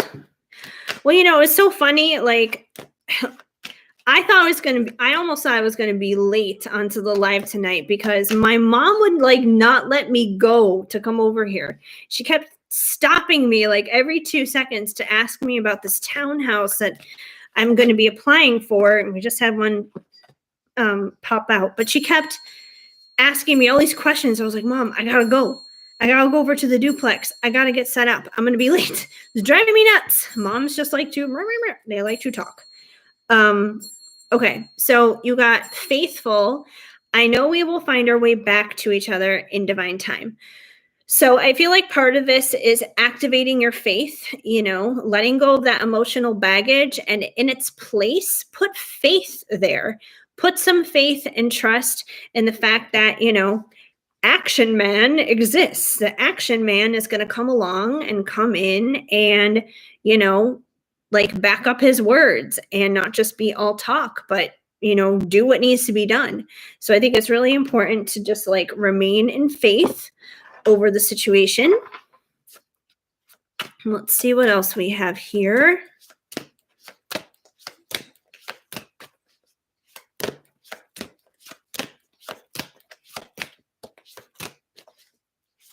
Oh, we just had another one flip out. Creative, you inspire my mind and fill me with light. So this may also be an opportunity for you to be creative too. Just think about ways as you approach things in love and in releasing this baggage and that kind of thing. Think about ways that you can be creative in this as well, because your own creativity and how you approach things in love is probably going to inspire this person, you know, whoever this person is here who's ready to come in with action is probably going to inspire them if you're getting creative yourself. So, you know, once again, I feel like this is getting creative in your own thoughts and, you know, changing them up and that kind of thing. The whole reprogramming our minds thing can be really challenging and really difficult, and it takes a lot of time and a lot of practice, but it can definitely be done. Let's see what else we got. We also have tired. I'm exhausted and drained mentally, emotionally, and physically. So I feel like this card kind of backs up the Five of Swords that came out first with the conflict and the struggle. Because when we are struggling, when we are going through stuff like that, it's exhausting. It tires us. It drags our energy down. And, you know, that's not good for anybody. So I feel like, you know, there's definitely this sense of being tired that you have around the situation, which you're kind of only doing to yourself. You know, if you let go of that emotional baggage, you won't have to be tired anymore. And even carrying around emotional baggage, that's going to be exhausting. You know, think about when you're like walking through the airport and you have a ton of luggage. It can be really difficult just moving through the airport with all that luggage. You know, whenever I fly, and I always pack way heavier than I should. And, you know, when I travel and I'm packing and I have all this like super heavy duty luggage and everything, and then when I drop it off at check-in and then I just have my carry-on stuff, I suddenly feel like 10 million times lighter as I'm going through the rest of the airport. So, you know, drop the baggage off. It's going to, you know, make you feel lighter. It's not going to make you tired and exhausted anymore. It's going to be good for the whole situation. You also have courage. I think I can fix this. So I feel like you know what you need to do. You know what you need to do in order to attract in this person who's full of action here.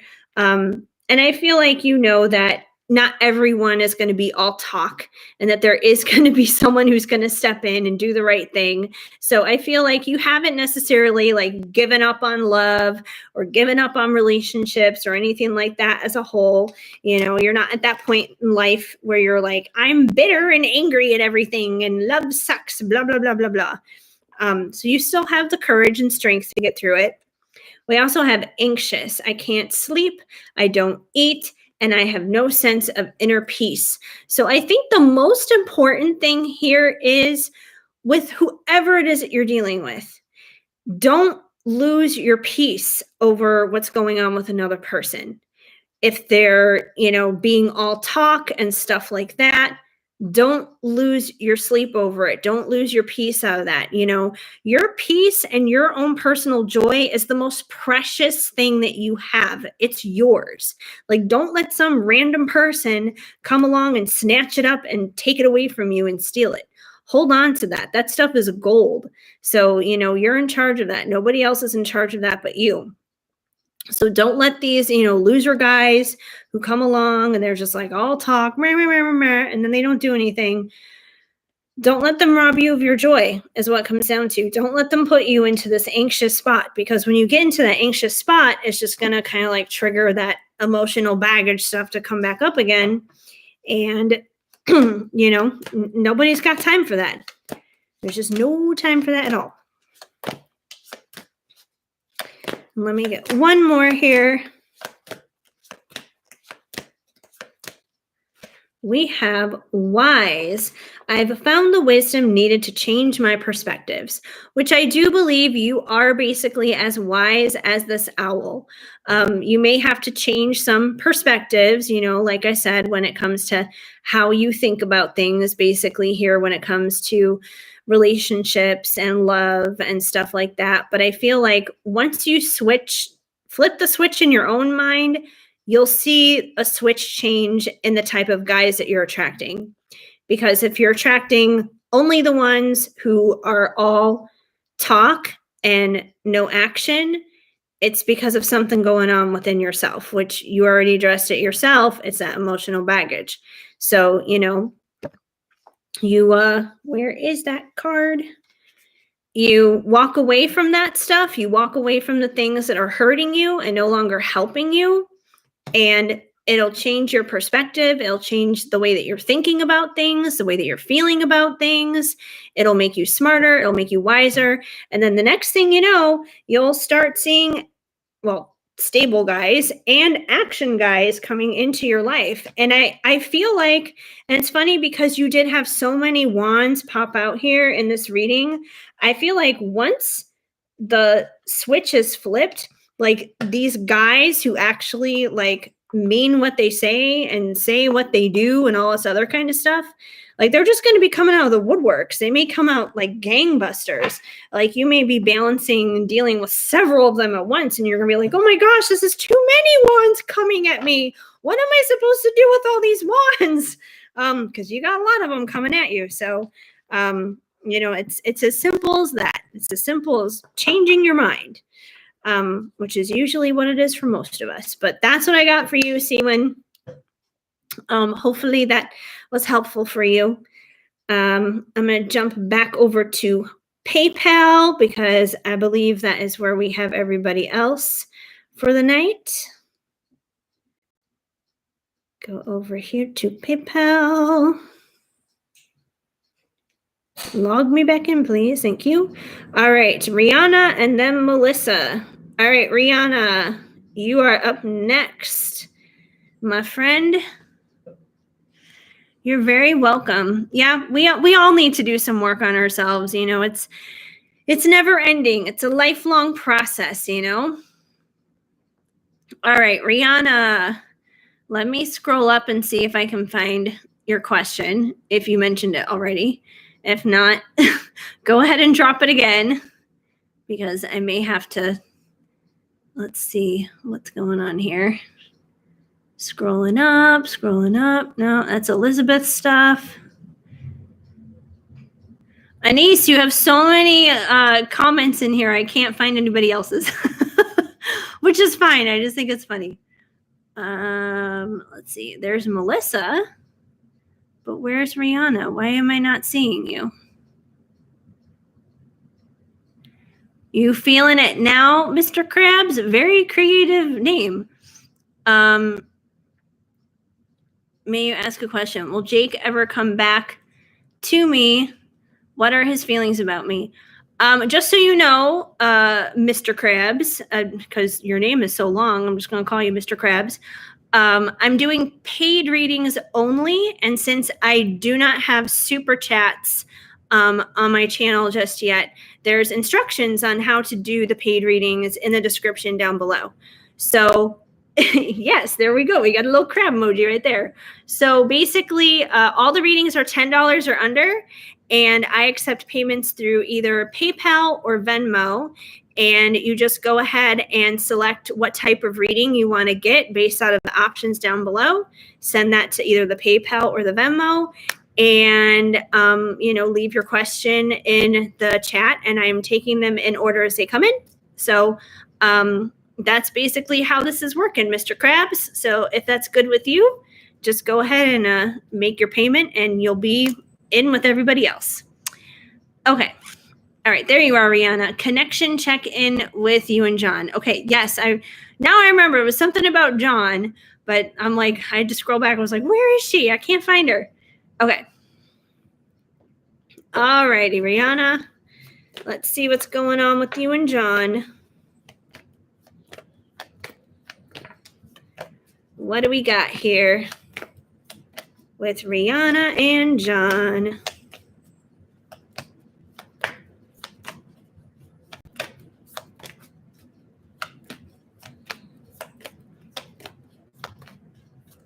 Oh, we got one that just flipped out. All right, so we got two that just flipped out. Okay, so we have the Sun. So I feel like this connection between you and John right now is very illuminating, because that's what the Sun is all about. It's all about illumination. You know, if there's been, you know, anything that's hidden, basically, it's not going to be hidden. It's going to be revealed. So I feel like this situation is very illuminating for the both of you. You know, even if you guys have like certain quirks or something like that, or ways that you get on each other's nerves or anything like that. I feel like just everything is pretty much revealed. Everything is always exposed pretty much. So I feel like there's a lot of honesty here between the two of you. And the sun can also represent masculine energy. So I feel like, you know, it can kind of represent a little bit of his masculine energy coming out as well between the two of you. You had a reader tell you he sees you as the sun and the Two of Cups, and he's still unawakened. I think he is, but who knows? That's so funny. Well, you got confirmation here. But what I think he sees you as, well, I'm going to tell you what the next card that popped out, because I feel like the next card is how he truly sees you. I feel like this is more so about like your connection being illuminated. But I mean, yeah, I would say that definitely confirms that as well if you keep getting the sun coming out. So there's definitely a lot of illumination here with this. And it's funny because even if he's unawakened or he plays it off like he's unawakened, some people, it's like they're in the closet in a sense spiritually. So maybe he does know a lot more than he plays it off. But maybe he's just, you know, like out of the closet in a sense with spirituality. It could be for a bunch of different reasons because, you know, it doesn't look cool or something like that. But, you know, he could be in the closet with it, but he could know a lot more than he lets on. That's for sure. And I feel like, you know, the sun kind of verifies that. But we also have the star. So I feel like he sees you as the star, basically, as like this shining, radiating, sparkling, beautiful thing in the sky. You know, it's kind of like he looks at you in awe and beauty and excitement and all that kind of stuff. You know, it's like he looks at you as a star, like quite literally, like you're his star, like you're his celebrity, basically. Like he's starstruck when he's around you. So yeah, I feel like he sees you as his star in his life. So all very good stuff so far. Let's see what else we have.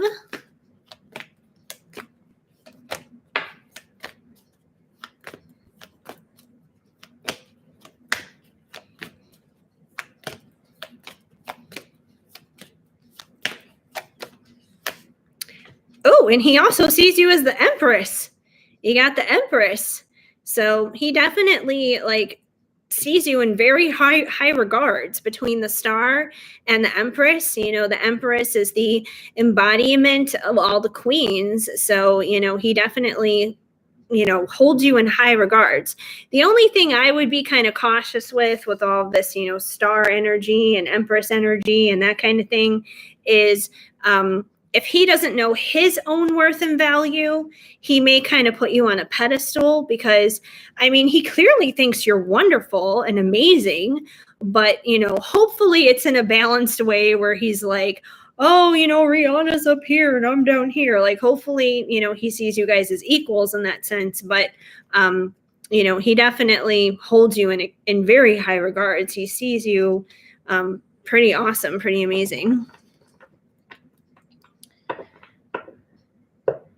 So we have Marie Leanne, but it says hi. Oh, never mind. I thought I was saying something else. Well, Elijah and I get back together. We broke up today, and now I'm worried about him because he said some scary things. Okay. Well, Marie, first of all, welcome to the live. It's great to have you here. And just so you know, and I've said this a couple of times already for other people who've come in, I am doing paid readings only. I don't have super chats, but I do have PayPal and Venmo. So all the instructions should be in the description down below.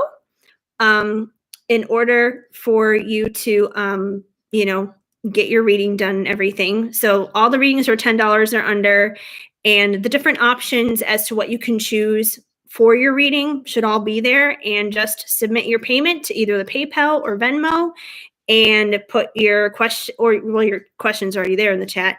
And then I'm taking them in order. So depending on when you send your payment in, it'll be taken in the order of the payment. So that's pretty much how I'm doing the readings. But, you know, you're welcome to hang out in the chat regardless. But yeah, if you're interested, just hit up my PayPal or my Venmo. All right, so let's see what else is happening here for Rihanna.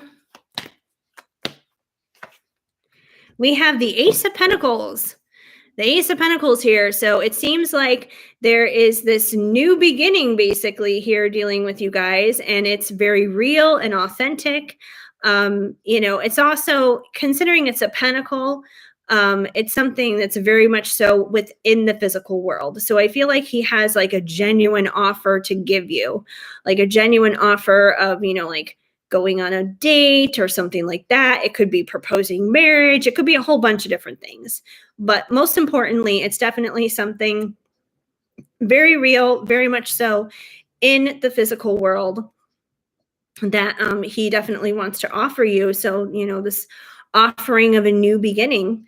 So once again, all positive, all good stuff so far. Can't complain. That's for sure.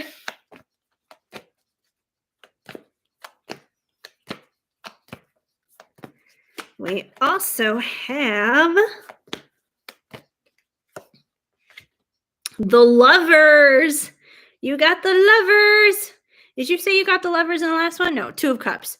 Two of Cups, the Lovers are almost the same thing. It's like a pairing basically. But, you know, whenever I see the Lovers, I always think of like the Holy Spirit trifecta kind of thing, you know, like Father, Son, Holy Ghost kind of thing.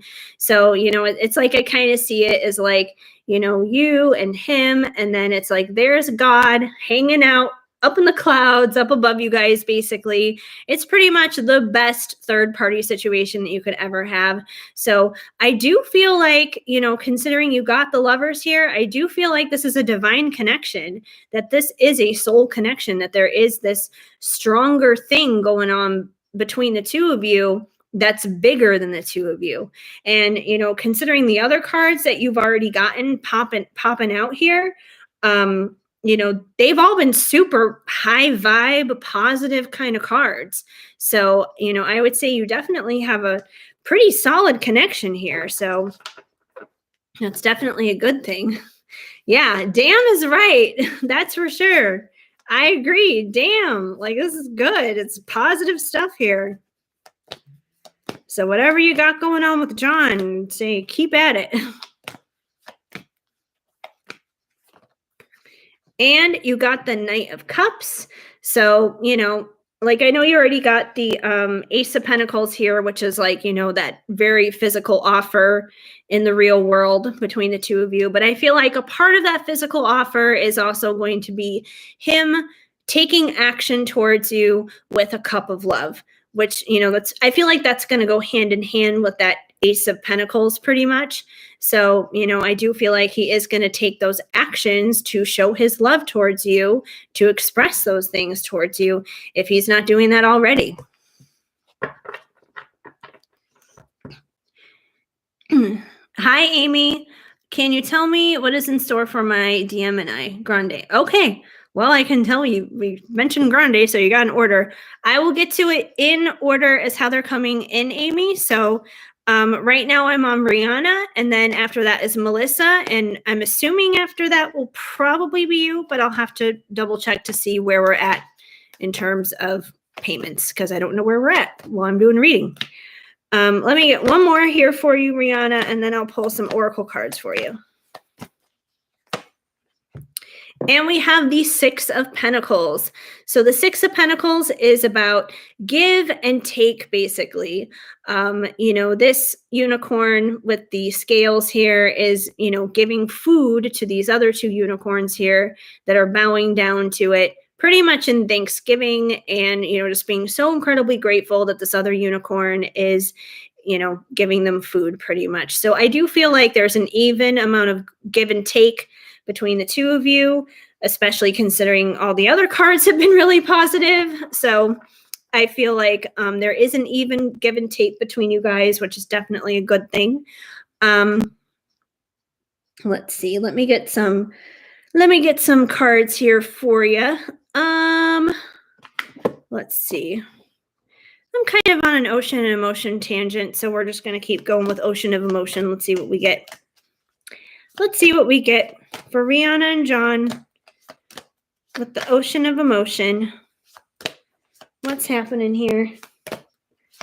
Oh, you decided to crawl out from between the couch and the table? My dog finally moved himself. He was like hiding and just like looking at me. I was like, what is going on with him? Why is he being so weird? You want a Trenta? I haven't even invented a Trenta yet. Maybe I should. You gave me an idea there, Anise. Maybe I should think of a Trenta and think of what that should be. The biggest one, the big of the big. All right, we have intuitive. Trust your inner knowing. So I feel like, with this connection with John and everything, I feel like basically you're being asked to trust your intuition. I feel like at the end of the day, you know the deal with him. Like, you know what's going on. You know who he is and what this is all about. You probably know intuitively this whole lovers thing. You kind of already know the answer to the questions in a sense yourself. So trust yourself, trust your intuition. You definitely have it. You got it there. Trentas are bomb. Trentas will also make you pee a lot. We also have distance. You feel so far away.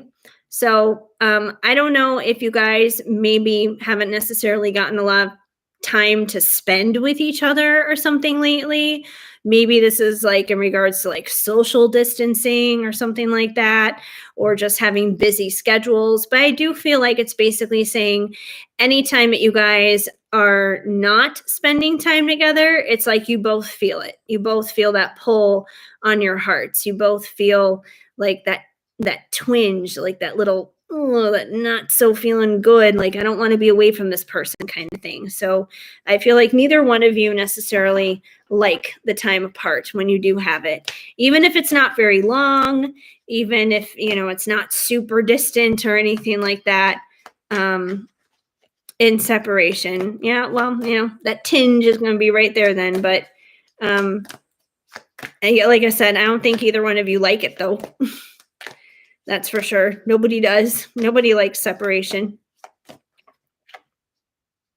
Nervous. My anxiety is worse than ever before. I'm constantly worried and insecure. So maybe that separation kind of puts you guys into like this nervous energy where you kind of doubt things. I mean, you got so many good cards that came out here for your tarot cards, with the sun and the star and the Empress and all this other stuff. You got so much good stuff here.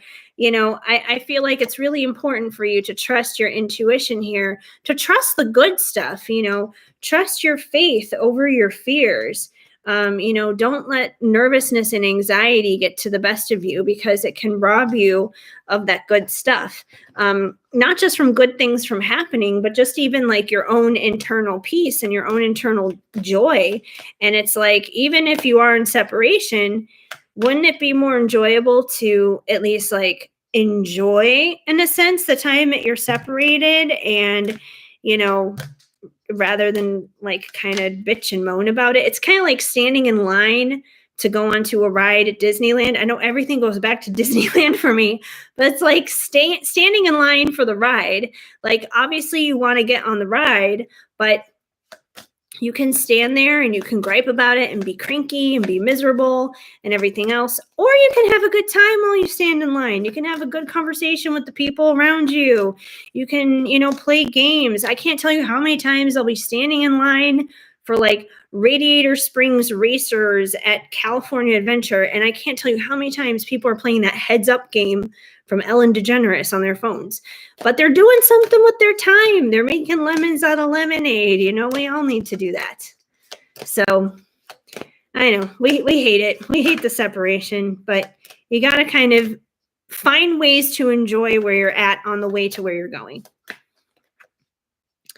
Open. I'm afraid of opening my heart again. So it seems like, There may be some ways that you guys are nervous on either side about opening up, especially coming out of the separation. You know, things haven't necessarily always been easy. I feel like it can be because, once again, you got a lot of good cards here going on, but there are some fears, which, you know, could be another reason why there's some nervousness here about opening up and allowing that vulnerability to occur again. You're still having fun with your peeps. Well, that's good. That's the most important thing. Keep doing that. Keep doing that. That's definitely important. Ooh, we have despise. I am full of hate. So I feel like this is kind of in reference to that separation again. I feel like it's definitely been a struggle for both of you guys. It's like you guys, I feel like it's kind of like despise the distance, despise the separation. And I feel like that's on both sides. I don't feel like that's just you. I feel like that's him too. And once again, you got to trust your intuition when it comes to that.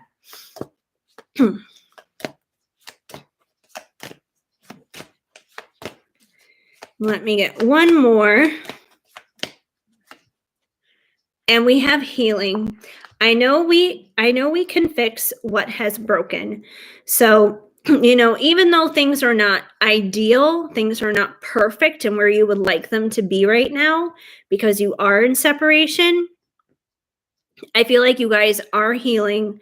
I feel like things are improving. They are getting better. I mean, that's obvious because, you know, like I said, you got the Lovers, you got the Sun, you got the Star, you know, you got all these good cards. You got the Empress down here too. You got all this good stuff happening here. So, you know, with all that good stuff, that stuff just doesn't happen magically overnight out of nowhere for no reason. It happens because things are healed, because things are made whole. And I feel like that's what you guys are working on right now. You're working on your healing. The time of separation sucks, but it's not within vain. It's not for no reason. It's making you both healthier and stronger and better, you know, better as individuals. So you'll be even better when you come back together. So, you know, keep going, keep doing this, keep doing your healing, keep working on that stuff, keep having fun with your peeps. You know, all of that makes a difference. Trust your intuition on this, because I feel like as long as you keep doing the things that I know that you know what to do are right, then you're going to see changes, you're going to see improvements, and you're going to see all those good things happen that came out in those tarot cards happen. Because there is a really good vibe there. There's a good energy there. It's kind of a struggle right now in this moment, but there is a good vibe there for sure. So hopefully that helps out. And Melissa, you are next. I know I saw your question way up here earlier. Let me scroll back, see if I can find it, because I know you're in here. Where are you, Melissa? Melissa. There you are. Ordered a Venti. You met someone and you are wondering how this connection will go. His name is Ruben. Okay. Taking another little sip out of my, well, it's not Disneyland coffee, but it's my Disneyland mug thing that I love, my tumbler. It's so cute.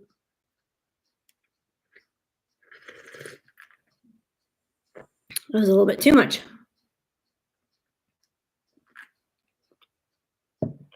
Okay.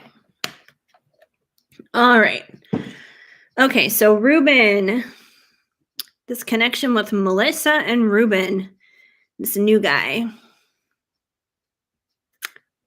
That's it. Well, yeah, it is huge. It is big.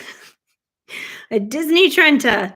That's what I should call it. I should call my next order for like the highest of all readings. I should call it your Disney Trenta. All right, there you are, Melissa. Yes, you are here. Okay, we're going to find out about you and Ruben right now. All right. What's happening with Melissa and Ruben? What do we need to know? I have another one of those Disneyland tumblers at home too. And the other one says, It's something like I live in Fantasyland and it has the castle on it. So I got so much Disneyland stuff. It's not even funny. But I know I'm going to wind up getting more once I go back because I can't not. All right. Melissa and Ruben. Let's see what we get here. All right. We have the Six of Wands. So the Six of Wands is basically a time of celebration. These unicorns are pretty much on parade. They're having a good time. They're wearing their wreaths, holding their wreaths or whatever. And they're having a party. It's like they're having a little party in the street or something. So I feel like this card is basically saying that this connection with Ruben, I know you said that it's a new thing, that he's a new guy or whatever. And I feel like it's something to celebrate. It's something to celebrate meeting someone new and connecting with someone new, and, it probably feels good and that kind of stuff. So just kind of, roll with it and see what happens, partake in the parade route basically and see where it goes. So that's a good start. They were going to create Shadowland. I say Shadowland, and my dog just went like this. Huh? Because his name is Shadow. Shadowland? What? Me? Specifically for the villains of Disneyland. But they didn't end up doing it. Such a bummer. I did hear about that. I did hear about the fact that there was going to be a land specifically for villains. I just didn't know its name was supposed to be Shadowland. And that's really funny because that's my dog. I live in Shadowland every day, but it's not evil. It's the cutest thing ever. Right? Are you cute? Are you a cute boy?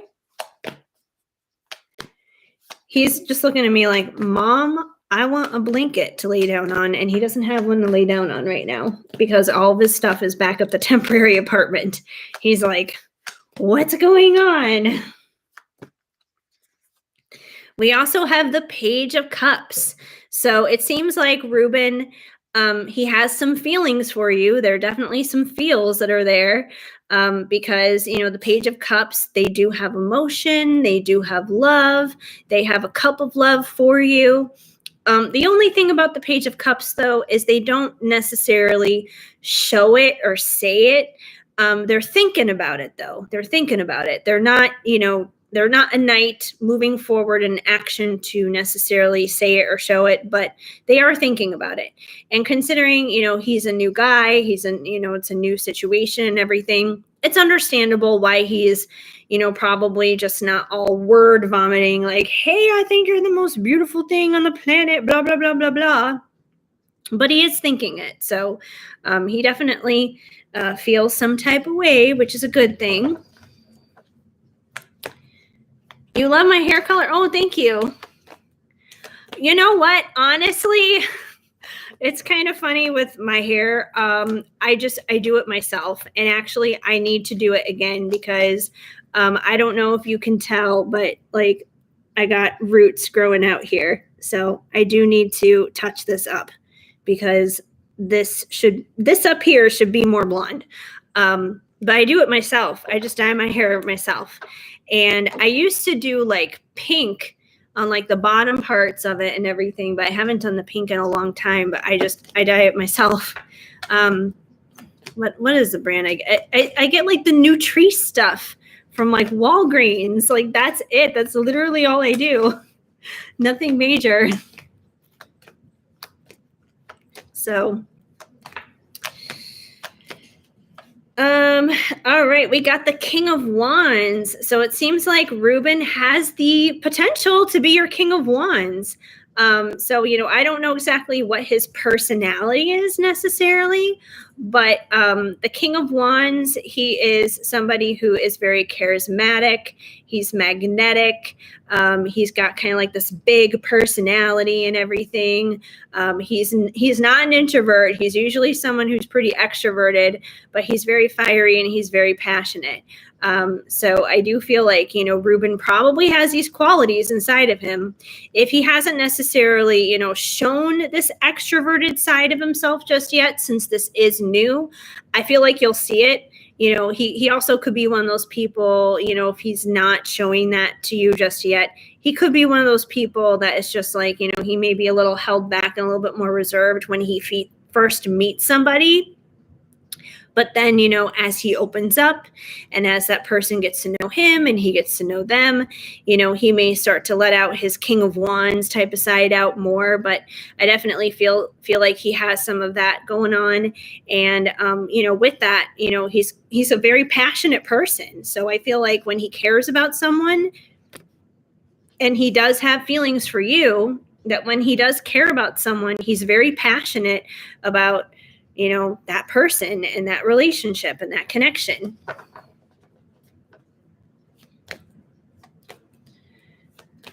Try Arctic Fox for the pink. It's vegan. Oh, okay. Good to know.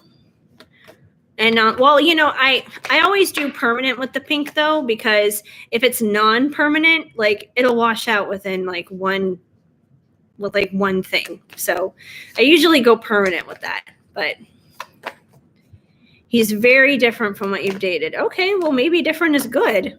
Maybe the change of pace has been a positive thing here. Let's see what else we got going on here. We have the 8 of Wands. So it seems like he is going to take those action steps towards you. Even though he may not necessarily be saying everything that he's feeling as of the moment, he's probably going to eventually get to the place where he is going to take action to express how he feels and, actually take actions in the relationship and everything. Like I said, if it's brand new, he's probably just not expressing things yet because it is brand new. But I do feel like the more this continues, the more it goes on, the more comfortable he's going to feel to be able to do that.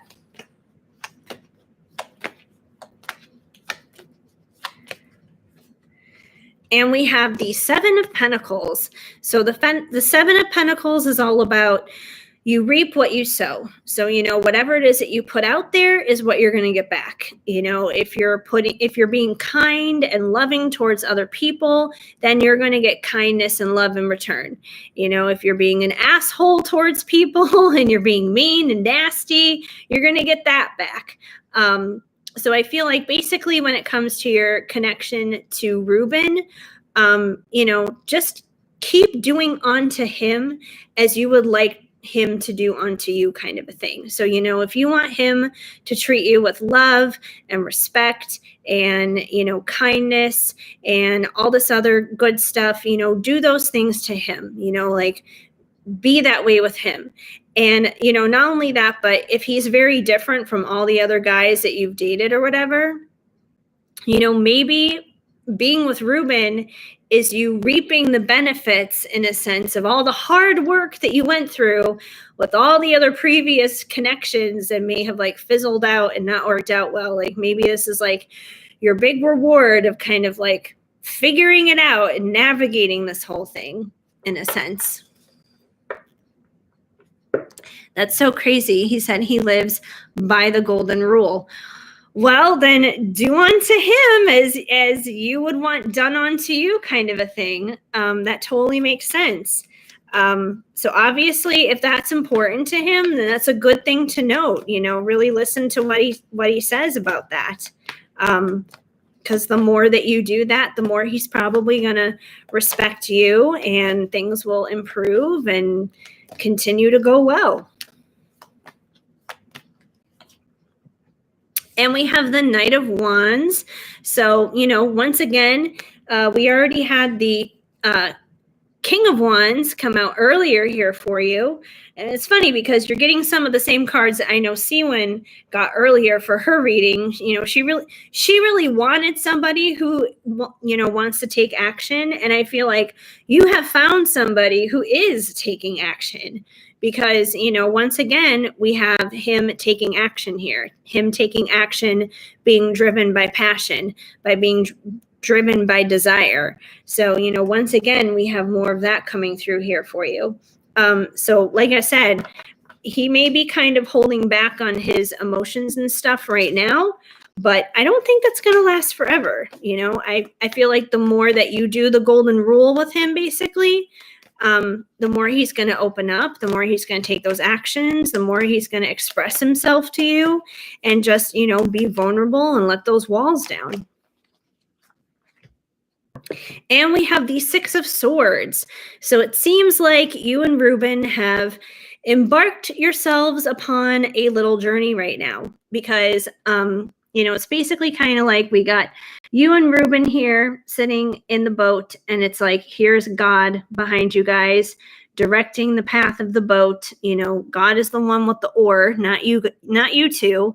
And you guys have set sail, or, well, there's no sail, but you've set off into the water pretty much, and you're on a journey. So it seems like there is some kind of journey going on here dealing with you and Ruben, that this connection is not just, not just a new beginning, not just like, oh, this is a new thing, but it seems like there's definitely a purpose to this. There's definitely a journey involved in this connection with him. Let me pull you some oracle cards, and I think we're going to go with Journey of Love for you. Let's get some Journey of Love here. Let's see what you need to know.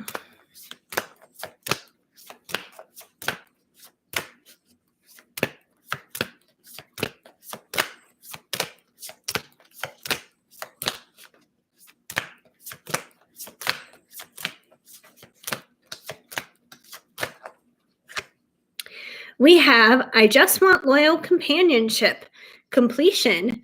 So I do feel like between the two of you, you've found companionship between the two of you. And I feel like at the end of the day, that's something that we all want. We all just want someone who is, a partner in crime pretty much for life. Someone who can be our best friend, someone who can be our lover, and someone who can be our companion. It doesn't matter if you're young or if you're old or anywhere in between. Like, that's just what we all want. No one wants to go through this life alone.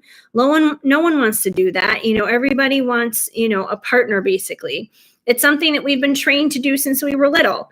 Think about it, being in elementary school or whatever, and you would go on a class field trip. Usually you would have like a buddy. You would be buddied up with somebody on a field trip. We've always been like that. So it's like you guys are basically each other's field trip buddies in a sense, going back to this journey thing. You guys are like your own little lifetime field trip buddies. So I feel like there's definitely a solid companion vibe here between the two of you.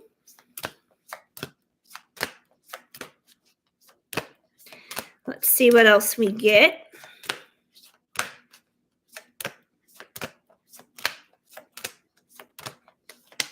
Oh, we just got one that fell out. Surrender. I'm ready to follow you anywhere. So I do feel like you guys, based out of that companionship, you guys kind of want to follow each other around in a sense, and that's kind of like what a dog does. A dog just kind of follows you around everywhere you go, or at least mine does. That's for sure. He lives up to his namesake. He is my shadow. But when you do want to follow somebody around, it does take a certain amount of surrendering. And when you're surrendering, there are moments where you may have to kind of like surrender your own ego, like your own struggle. Like, instead of making things your way, maybe it's their way. Like, if maybe you guys like two different types of music, this is just like a small example, but if maybe you like two different types of music and you're on a car ride somewhere, it's like a long drive, you may have to surrender, in a sense, your own ego about wanting to listen to your music and say, okay, that's fine. We can listen to your music instead. So it's just like small things like that, or it could be much bigger things too that you may need to surrender upon. But either way, surrender is kind of like a normal thing we all have to go through in any kind of important relationship, which I feel like this one is. Even though it's new, it seems to be pretty significant already. And, like I said, you guys are kind of ready to just follow each other around. We also have dive into the depths with me, emotional changes. So I feel like Ruben is going to kind of inspire emotional depth for you. Considering this card does say dive into the depths and everything. So that's why I'm saying it's just like, this is a good connection. And, it feels good right now in the beginning. And I'm not saying any of that is going to go away or be discredited. But, if you expect this to go from new to long term, like with any relationship, there are going to be struggles. There are going to be those opportunities to surrender, basically. But those are going to be the opportunities where it's going to make your connection with him deeper and stronger and better. It's like those growing pains, basically, is what it comes down to. You're excited to see where it goes. Well, it seems like it has a lot of potential, that's for sure. It seems like it has potential to go long term with the cards that are coming out. And that doesn't mean like, start like planning a wedding right now or anything, just kind of enjoy every stage that you're at. Obviously, enjoy where you are on the way to where you're going. But, there's a lot of potential is the point. Like it could develop into something serious and something long term. I think just as long as you go with the flow and stay in the moment, kind of a thing. So let me get you one more. We have your perfect custom fit, trust. So, once again, he seems to be your perfect fit. So I would say just kind of trust the process, trust, every moment with him. You may not be at the point where you're ready to pick out China patterns just yet, but enjoy every season that you're in. And if right now the season you're in is this new budding kind of romance kind of thing, just enjoy it. Just relish in it and taste that flavor of it and enjoy it, like, that initial feeling when you first meet someone and you really click and it's brand new and you got those butterflies in your stomach that are so big, they might as well be bats. Like that's an amazing feeling. And that particular type of feeling isn't necessarily there 5-10 years down the line. You still love that person. They still make you feel good and everything, but it's kind of in a different way. It's in a more mature way with the type of depths here and that kind of thing. So yeah, but enjoy each stage. So enjoy the kind of butterfly kind of, ooh, he just touched my hand. He just kissed me like, oh my goodness, and kind of thing. Like enjoy it right now. And, see where this goes because it has the potential to go to good places. Yes. Enjoy that journey. And you're definitely going to be on that journey because like I said, where did that card go? Yep, there it is. That 6 of Swords. There's that journey. So it's going to be a good one. Just trust and rely on that. All right. That's what I got for you, Melissa. You're very welcome. Let me see what's happening here with PayPal and Venmo. I think it was Amy that was coming up next, but let me go back and check because I haven't checked. Let me log in. Yes, Amy. Amy. You are next, my friend. Did you mention your question? I don't remember. I'm scrolling back up to double check. Amy, where are you? All I see is Anise. I went to Trenta. Oh my gosh. All right. Amy, okay, there we are. Can you tell me what is in store for my Gemini? Okay, sounds good. All right. Amy and her DM. Let's see what's happening for her. Let's see what we got going on here. What's going on between her and her DM? What do you think, Shadow? Do you know? Do you want to do a reading? He's just tilting his head at me like, what, Mom? What's going on? Huh?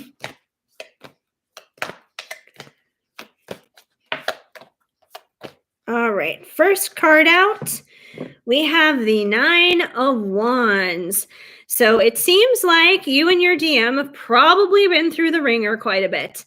The 9 of Wands is pretty much the wounded warrior. He's someone who has been through the battle. He has seen it all. He has basically been to hell and back, and probably back to hell a few more times and back again. So yeah, the wounded warrior has been through a lot. But the good thing about the wounded warrior is even though the wounded warrior has seen it all, been there, done that, should have given up already by now, they don't. They keep going. They keep persisting, they keep persevering and pressing on and pushing through. They have amazing resilience, and they're just amazing with their confidence. So I feel like if you have been feeling like this, if you've been feeling just like tired and exhausted and drained and wanting to quit when it comes to him, this card is basically saying, don't do that. Keep going. That what you're fighting for here, what you're going through, it's worth it. It is definitely 1010% worth it. So keep going, keep going, keep going. Let's see what else we got here. And he may be feeling that way too, for that matter. It may not just be you, you know, always remember that, you know, these situations can sometimes mirror each other. And if you're feeling that way, there's a high probability that he's probably feeling that way too. We also have the Page of Swords. So the Page of Swords is basically like a new way of thinking and being. It's like a new perspective in a sense, because the page is not necessarily like charging through and taking actions and that kind of thing. You know, the page is just kind of like hanging back in their thoughts. So this may be a good time to like change some perspectives. So if you've had some unhealthy thoughts surrounding your connection, right now may be a good time to just, you know, reevaluate some things and reprogram and readjust some of your thinking patterns, because this is about changing those and coming up with better, healthier perspectives, pretty much. Which, if you've been through a lot with that 9 of Wands, that makes sense, you know? Because when you've been through a lot, it's like mentally you're going to be beaten up too. So you may need to like change that up, your thinking. Anything that is pulling you down or weighing you down or pulling you back. And we just had 2 that just flipped out right now. Yeah, we have the 10 of Wands. So I feel like that kind of is reflective of that 9 of Wands, you know, that wounded warrior. The wounded warrior is someone who is going to be carrying around a lot of baggage, because that's what the 10 of Wands is about. It's about carrying baggage, carrying around burdens, stuff like that. Like, this is stuff that needs to be released. It's stuff that needs to be let go of. So I feel like whatever this is, it's probably come out of a lot of the battles that you have been through dealing with him. And it's the stuff that needs to go. It's the stuff that you need to change thoughts and change your perspectives on. So there's definitely baggage that needs to be let go of here. But you also have the 9 of Pentacles. And the 9 of Pentacles is just 1 pentacle away from the 10 of Pentacles, which is ultimate fulfillment, basically. You know, your dreams and your wishes coming true. So, you know, you can have this. And I feel like, you know, the 9 of Pentacles is also like this single, sexy, confident kind of energy. This is the kind of energy that you need to be embracing. If you're not embracing it already, this is your goal of where to go and where to be. You know, nobody wants to be, you know, the wounded warrior forever. It's hard being this guy, obviously. And you can't necessarily be like confident and strong and all this other kind of stuff if you're carrying around a lot of burdens. So all this is going to need to be dropped so you can change your perspectives here, get some healthier, better thoughts going on for yourself. So that way then you can embrace your own inner strength and your own inner beauty and this confidence that can just exude. And the more you do this, it's more likely you'll be able to work things out with him and attract him back in and, make things better. Obviously, if things are not where you want them to be right now, you want something to change. And the best way to do that is to get yourself into a good position here, which is where that Nine of Pentacles is.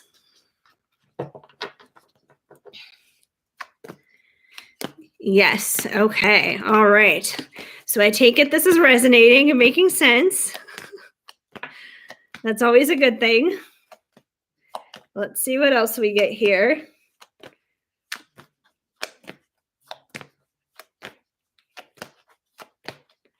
We also have the Magician.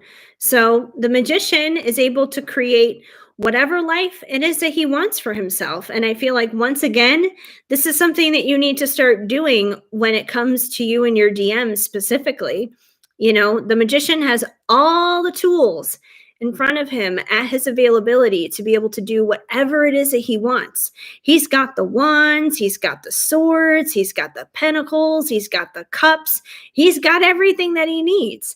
All he has to do is put it together and voila, there's the destiny that you want.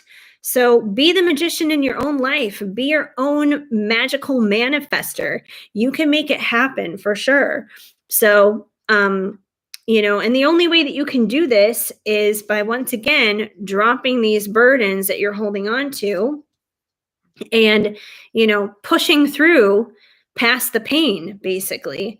Because it's really hard. It's really hard to manifest good stuff and to be confident and to be strong and step up into this if you're holding on to this stuff. I feel like this stuff here is a dead weight that needs to go. Like, that's kind of the thing that's blocking you. And you're going to know better than anybody else what those things are, what those thoughts are. If it's things from the past or anything like that, you're the only one who's going to know. But those are things that need to go if you're going to, be able to be that magician in your life and, gain that confidence that you need in order to manifest what it is that you want with him. You're awfully quiet tonight. Chatty Kathy Anise is all quiet tonight. Well, if you find something to talk about in the chat, go for it. Be my guest. Type away. You're more than welcome. Let's see what else we got here. We have the Six of Pentacles, which is all about give and take, pretty much. So, the unicorn with the scales here is giving to the other two unicorns who are bowing down in basically thanks, because they're getting food from the other one. And with this card being all about give and take, maybe there hasn't necessarily been even give and take between you and your DM. Maybe that's part of what the struggle has been between the two of you guys. Maybe that's some of the burden that you carry around. But it seems like if anything is off balance here in terms of give and take, it needs to be balanced. So, if he's like taking advantage in a sense and he's receiving more than what you're getting back, then it's time to put up some boundaries there and say, hey, dude, I deserve some of the good stuff here. You can't just have it your way all the time, kind of a thing. So I feel like there is some balance that needs to come in there in terms of give and take. Make sure you're taking care of yourself first and foremost. Anybody who is confident in taking care of themselves definitely will. It's harder to do that, once again, when you're carrying around a bunch of burdens, but I think you can do it. You just got to drop the burdens. I love this unicorn tarot too. And it's literally my only tarot deck. I have tons of oracle decks, but this is the only tarot deck that I use. And The reason why is because it's cute and it's pretty and it's girly and it's totally me. And, and some tarot decks honestly terrify me.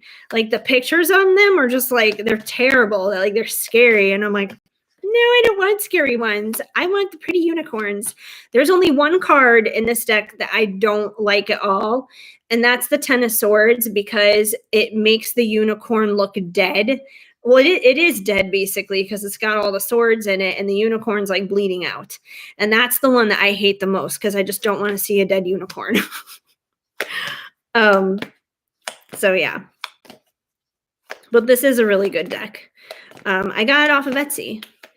And I think I did see there was like a dog tarot. It wasn't like a dog oracle. It was like a dog tarot somewhere on Amazon. I think I have to go back and look for that one. I may get that one.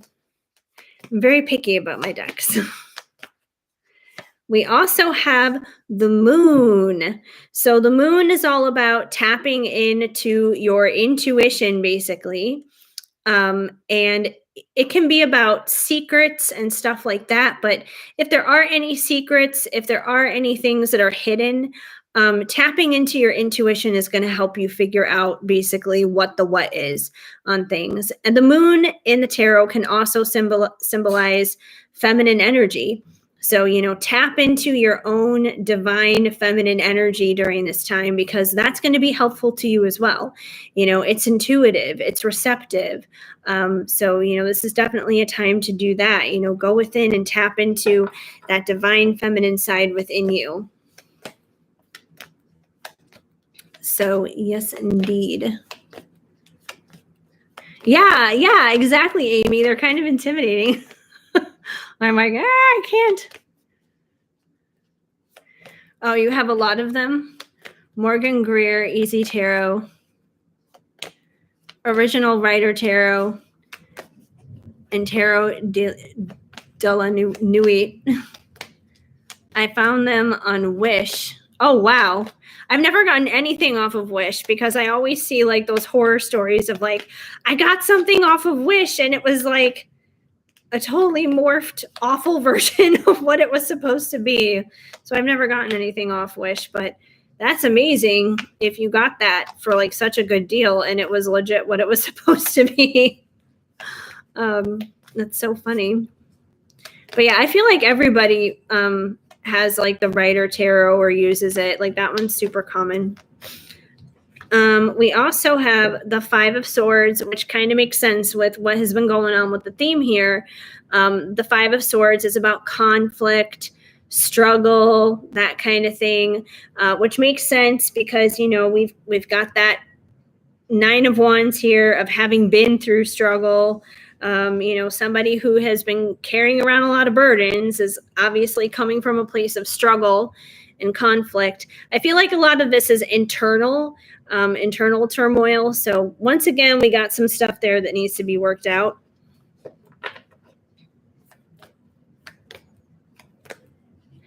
You found the Unicorn Tarot deck, the one that I have. Oh, wow. That is really cheap. I got mine off of Etsy, though. It was like $30 or something like that. Oh, well, bookstores, that's a good place to get them too, is bookstores. I think I've gotten pretty much all of my decks from either Etsy or Amazon. One of the two. Or no, Etsy, Amazon. There is one. This one I got in the Sacred Creators. I got it at one of the metaphysical shops nearby. But that's about it. So, all right, let me pull one more here for you, Amy, just to kind of summarize here what's going on for you. But I feel like it probably confirms to you a lot of stuff that, there's a lot of stuff that needs to be worked out here. I feel like a lot of just like mental kind of emotional type of baggage that needs to be released, just especially whatever it is that you're carrying around here. I feel like that's the biggest thing that needs to go. That's going to help you a lot, not just with him, but just for yourself, just like you emotionally need to kind of just like let go stuff and just, let things be lifted off of your shoulders, just kind of like cast your care, just shuffle it off, you know? And you have the King of Wands. I feel like the King of Wands has come out so much tonight because he's come out in so many people's readings. So I feel like whatever's going on out there, everybody seems to have a dude who's like the King of Wands, who is very fiery and who's very passionate. So maybe your DM has some of the qualities of the King of Wands here, being fiery and passionate, charismatic, magnetic, all that good stuff. But I feel like, you know, he does have a passion and fire for you as well. But there definitely seems to be something in the air tonight for everybody with that King of Wands, because he is the one king that just doesn't stop coming out tonight for everyone. So I feel like there's something going on collectively here where everybody's attracting in a King of Wands. Oh, you found it on Etsy for $15. I don't know who I got it from. I'd have to go back and look at my stuff to see how much where it came from. But I'm pretty sure I paid like $30 for it. You need to learn how to do that. Oh, you mean the like releasing of the burdens, like casting your care? Well, if that's what you mean, it's not easy. That's for sure. It's not easy to just like cast your cares and release your burdens. But I think the best way to do it is basically just trusting God, trusting that God has it. Because a lot of the times when we're carrying on too much, it's because we feel like we have control over the situation, that we can control it, that we can change it. When the reality is, majority of things in life, we have zero control over. The only thing that we have control over is ourselves, our own actions, our own choices, our words, you know, whether we, you know, what time we go to bed, what time we wake up, when we eat, what we eat, you know, when we take a shower, you know, stuff like that. That's the kind of stuff that we have control over, is our lives. We can't control other people's lives. We can't control external circumstances, like, you know, what's happening in the world, what's happening in politics, what's happening in terms of like the weather, or, you know, what's happening on your job or anything like that. Like, we can't control those things. We don't have control over like 99% of what happens in the world. So I think if you can get to a place where you can accept that you can't control things and you can only control yourself, then, you know, the next step is saying, okay, if I accept that I can't control anything, then what do I trust? And that's where you put your faith and your trust basically in God, or, you know, the universe, spirit, source, whatever you want to call it. That's when you put your trust basically in something higher than yourself, because there is something out there that is stronger than all of us put together pretty much. And, you know, God knows more than we do, and he can help us. And, you know, we never necessarily know how that's going to look or how that's going to happen, but he knows, and he has a way to work it out. And it's more so about like trusting his way, because chances are his way is not going to be when we would do it. It's not going to be how we would do it. It's not going to look anything like how we would have written the story. So it's about trusting God that he knows what he's doing, even if it seems completely ass backwards. You know, like for myself right now, I'm going to be applying for a townhouse out here, and I'm freaking out about it a little bit because I don't know if I'm going to be approved. I don't know if this is going to happen and if this is going to work out. But you know what? I have to leave it in God's hands, because once I fill out the information and I click send and I send it off and I've applied, there's nothing I can do anymore. The only part I have control over is my application and filling out my information. That's the part I have control over. But once I send it, it's out of my hands. It's out of my control completely. So it's up to God to take care of it. And if he wants me to be in that townhouse, if he wants me to have that situation, then he'll make sure that it's approved and the next steps can happen and go forward to make that happen. If it doesn't get approved, it's not the end of the world. It's not like I don't have somewhere to live. I do have a place to live back in LA, and then I'll go back there. But he has a plan in place. And if that happens to be the plan, that'll work out. If it's not the plan, he has something else figured out. And I know in either situation, I'm going to win because it's going to be the best plan that he has for my life. And just think of it the same way with yourself, whether it's dealing with your DM or anything else in life, because that's applicable in all kinds of situations. It's not easy. I'm not perfect at it either. There are lots of days that I struggle and I want to have control over the situation. Impatience will be a big thing that will make us want to have control, but it's about really releasing that and just going with the flow. And that's one of the reasons why I think you had like that feminine energy card come out, because feminine energy is very much about being receptive and just sitting back and going with the flow kind of a thing. So that's really what it's about. And I know it's not easy. It takes practice. I'm still practicing myself. I think that there are ways I've improved with it over time.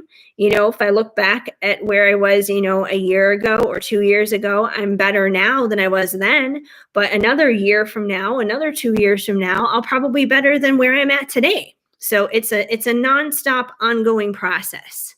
So I'm glad that makes sense. It's not easy. It's practice. Just take it one day at a time, control what you can in the moment. And that's that. It's living in the moment. Don't live in the past. Don't live in the future. So you're very welcome. Let's see what else is going on here. I'm gonna check my phone to make sure I haven't missed anybody here. Anise, I want a spirit baby reading. Can we ask the question on here? I'll get another Venti. Actually, I should ask about Jose. Who's Jose? Like what? Jose? Who's Jose? Let me check here what's happening between Venmo and PayPal to make sure I haven't missed anybody before I do anything else. Logging me back in. Okay. So I'm all caught up with everybody's readings right now, which is fantastic.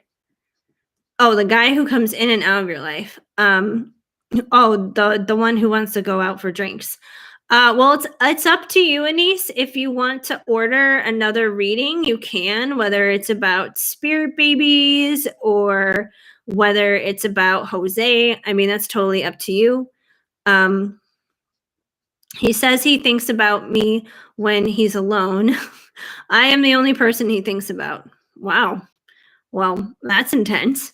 Especially for some guy who says you say that he only wants to get into your pants and that's it, because usually a guy who just wants to get into your pants is probably thinking about a bunch of different girls that he wants to get into all of their pants pretty much. But it's up to you. If you want to get another Venti, you can. If not, I'm probably usually, the way I end my lives is I just pull like a few cards just for everybody here generally, just so, people have kind of heads up as to what's going on for them for the week ahead pretty much. And that's about it. But he's young. Is he younger than Enrique? Because I know even Enrique is even younger than you. Because if he's younger than Enrique, I'm like, oh my gosh, what is with you? You're like a cougar. You're like attracting all these youngins, basically. I am going to go ahead and pull a few cards here for you guys, just kind of like on the general. Oh my gosh, 1999. Oh God, this is why I'm dyeing my hair, because clearly I must be getting gray hairs somewhere. I'm basically old enough to be this kid's mother, is what you're saying to me right now. That's crazy. Oh my gosh. The cradle robber. Well, for whatever reason, apparently you draw them in. That's kind of crazy. 1999 was the year that I met 98 Degrees. So that was like the time of like, boy bands and stuff for me. That's so crazy. But 1999 was a good year for me. That was a fun year. But let me pull some general messages for everyone that is here right now. For whoever is here, I'm just going to pull some general messages right now for you guys, so you guys kind of know what you need to know basically for the week ahead, since it's Monday right now. Let's see what you guys need to know for the week ahead. You want to do spirit babies? Okay. Go ahead and send me the thing for spirit babies.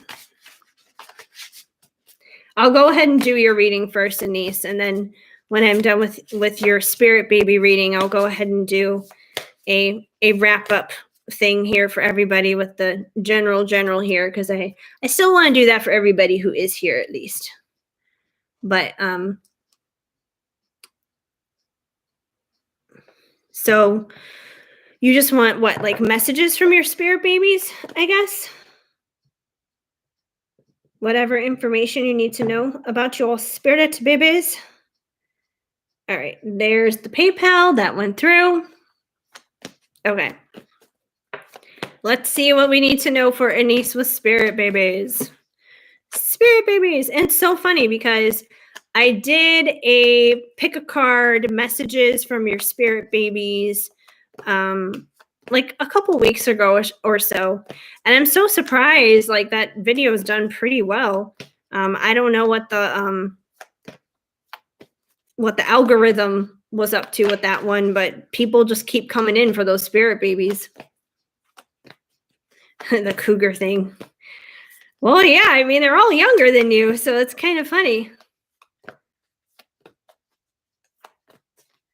All right, let's see. What does Anise need to know dealing with her spirit babies? What messages do they have for her? All right.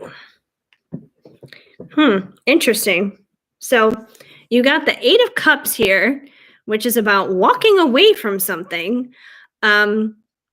Usually this is about walking away from something that doesn't serve us anymore, that isn't good for us. So I don't know. There may be something in your life that you need to walk away from before they can manifest and come into your life, into the physical, like out of, spirit baby land and come here. There may be something that you may need to walk away from, a mindset or something like that before. Oh, I know what the mindset is. It literally just clicked into my head. Oh my gosh.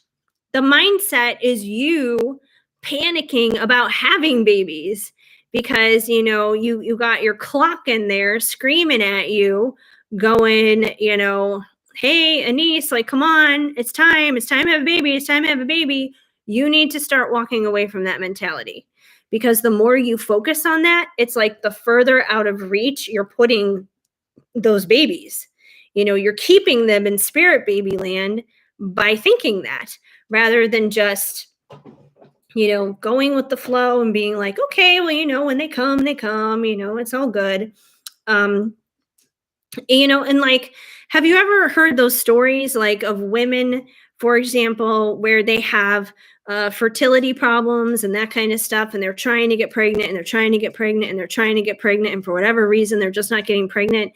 So then it's like, they kind of, in a sense, give up on it. They surrender it pretty much. And they're like, okay, well, I guess it's just not meant to be. It's not meant to happen. And then they go out and they like adopt a kid. And then the next thing you know, boom, they're pregnant. And it's not because they couldn't get pregnant, but it's because they surrendered it, because they were so fixated on, I have to get pregnant, that they don't. They wind up stopping themselves. So if you're stopping yourself at all, which I feel like, the whole I'm getting old thing is kind of the thing, you got to stop doing that. You got to walk away from that entire mentality in order to allow them to manifest and come into the real world. Jose is spiritually awakened.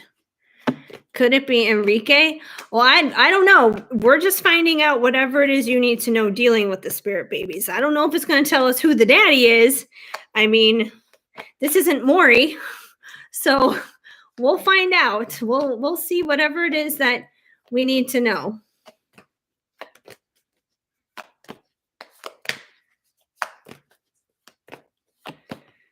All right. We also have the Page of Cups.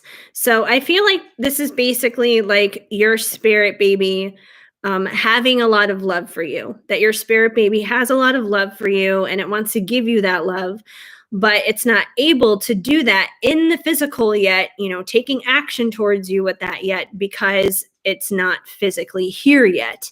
But, from a distance, once again, in spirit baby land, it's there and it has love for you. And, that's the most important thing. So your spirit baby does love you, does love his mama, her mama, his or hers, whatever it's going to be.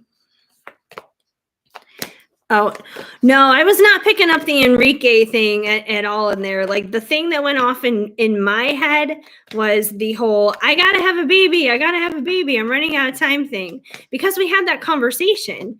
And I mean, if that's something that's constantly running through your mind, it is going to block you. Like you can't do that, and I, speaking from experience myself, because I do the same thing. And I know that doesn't help me. It definitely doesn't help me. If anything, it hurts my case. No, you're not. Do I need to remind you how much older I am than you? So stop it. Stop it. Yeah, you need to stop. Like, I can't even, like, especially considering anyone under 30 does not have the right to complain. Especially if you're healthy and there's nothing wrong with you, you're fine. You are okay. We have the High Priestess. So I feel like the High Priestess is you. The High Priestess is highly intuitive. She knows pretty much everything that's going on with everybody else, but she herself is kind of mysterious and kind of, reserved and held back and that kind of thing. But the most important thing is the High Priestess, she is intuitive is the point. So I feel like if you want to connect to your spirit babies, you can 100% connect to your spirit baby. So just tap into that inner knowing, tap into that intuition as the High Priestess. And, like, for example, if you want to know who the daddy is, for example, that's a great way to find out is, connecting into that High Priestess mode, into your intuition.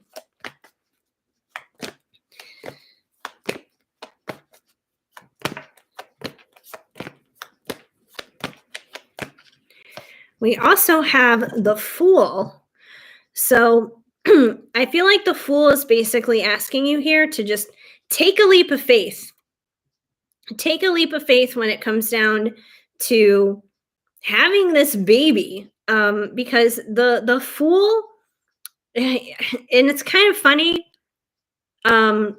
considering the Fool just takes a leap of faith, the Fool doesn't look both ways before they cross the street. The Fool just kind of like jumps in head first. It's like if there's a swimming pool there, the Fool dives in, and if the pool is empty, it's going to crack its skull open and die.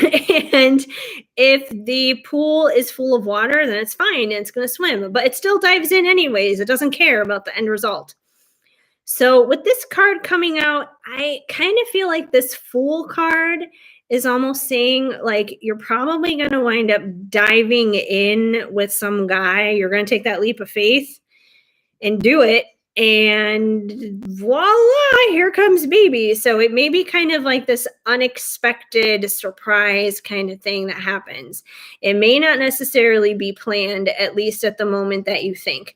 And probably even more so with the Eight of Cups here, if you're walking away from the mentality of I'm running out of time, once you're no longer focused on that, that's probably all the more reason why when that baby comes, it's going to be a surprise, because you're not going to be thinking about it. You'll just be diving in head first, just dive into bed and, oh, oops, all of a sudden, there you go. Oops, there you go. You're pregnant.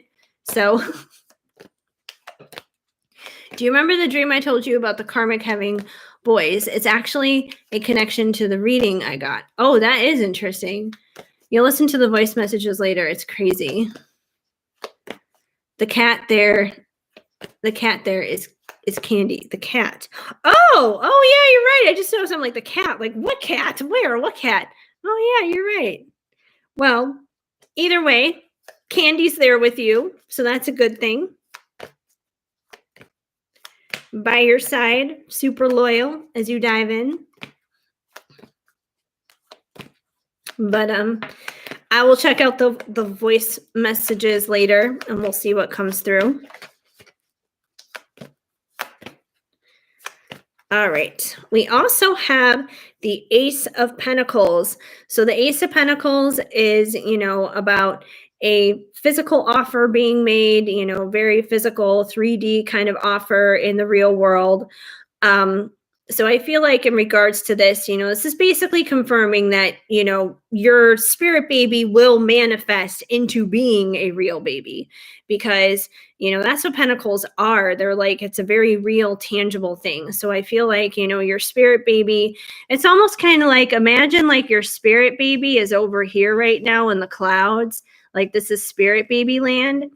And then eventually, they're going to transition here through the rainbow once you conceive, and voila, here they're going to, come out in the physical here as this pentacle. So I do feel like they are going to make that journey to, come forward and manifest basically and be in your life. Yes, I was told the first time I have sex with who, I will wind up getting pregnant. It will only take one time. Which who? Enrique or Jose? I'm like, because you keep talking about two of them right now. I'm like, which one? It's kind of crazy. And we have the Tower. So it seems like your baby coming into your life, I feel like it's really going to shake things up for you. And I know the Tower can, seem kind of scary, like everything's going to go wrong. I don't think it means everything's going to go wrong. But what I do think is, especially if this pregnancy, okay, Enrique, there we go. Well, if you're not attracted to Jose, then just, okay, we don't need to talk about Jose anymore. He's irrelevant then. Okay. But anyways, if you're taking this leap of faith here with Jose, or why did I just say Jose? Oh my gosh, Enrique, you got to stop talking about Jose. I'm going to get my names screwed up. But yes, when you take that leap of faith with Enrique and, like all of a sudden, oops, the baby comes, like, oh my gosh, what's going on here? It's going to shake up your life. Any foundation that you had, life as you knew it pre-baby is basically going to be done. It's going to be over. It's going to shake up your entire world. It's going to shake up your foundation. It's going to change everything. It's going to change your life, your lifestyle, all of it. So it's going to be a Tower moment, but it's going to be for the better because it's going to be bringing in something beautiful and something amazing that you've wanted to have in your life anyways. I know. Stop it with Jose. No way, Jose. There we go. Okay, let me pull some oracle cards here for you, dealing with the spirit baby. And then I'm going to go ahead and wrap things up here for the night. Let's see. I think, where am I going here? I'm going to give you some divine time cards for the spirit babies just to see if we get anything maybe timing wise as to when this happens. Anything that the babies want to say timing wise, maybe it'll match up to something that you got in that other reading. I don't know. We'll see. But let's find out.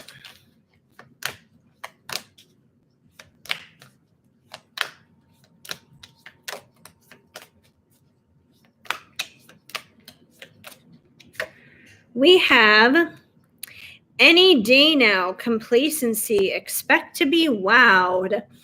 So I feel like this is basically saying, like, once again, you're going to be wowed when this happens because it is going to come clearly out of the blue, unexpectedly, obviously. Expect the unexpected.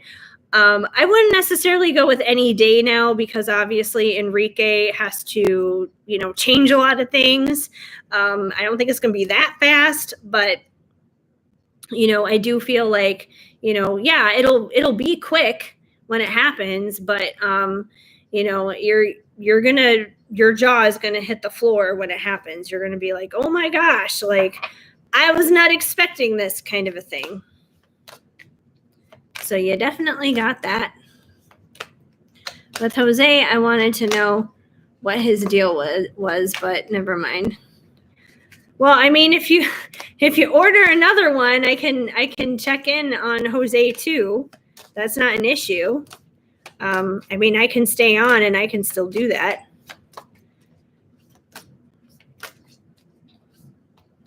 What time is it anyways? Oh, it's 11:06. So I've been on here 3 hours.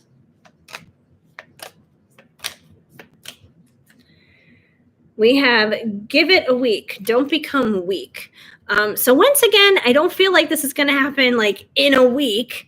That would be a little too crazy soon. But I do feel like it's basically saying, when it comes to your impatience about having a baby, not to do that, to don't become weak about it, that you are strong, that, you're not running out of time or any of those kinds of things, that you're not too old, that you're going to be just fine. So, don't become weak by your insecurities or fears or doubts or anything like that may pull you down and have you second guess things when it comes to having a baby.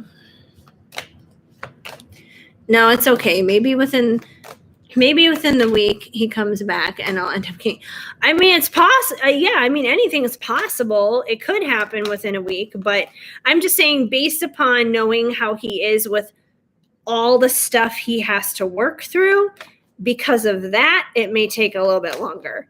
But I'm saying that based upon the things he has to work on. As for the pregnancy part, though, it does seem like, once he does decide to turn it around, yeah, everything can happen like that. But we just don't know if he's going to turn it all around like this week.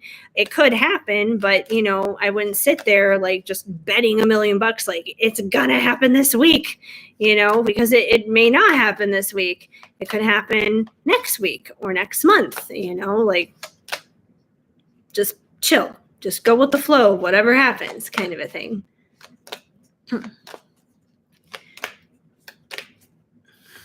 Yeah, usually not. That's why I'm saying make sure that he is healed. And I don't think, especially with what came out with you earlier tonight with your reading for him, he has a lot of things he needs to work through. And it's better for him to be healed and whole with that first, because if he's not, and you do wind up pregnant, it could result in him not being there. And I mean, I think you would obviously prefer for him to be there than not to be.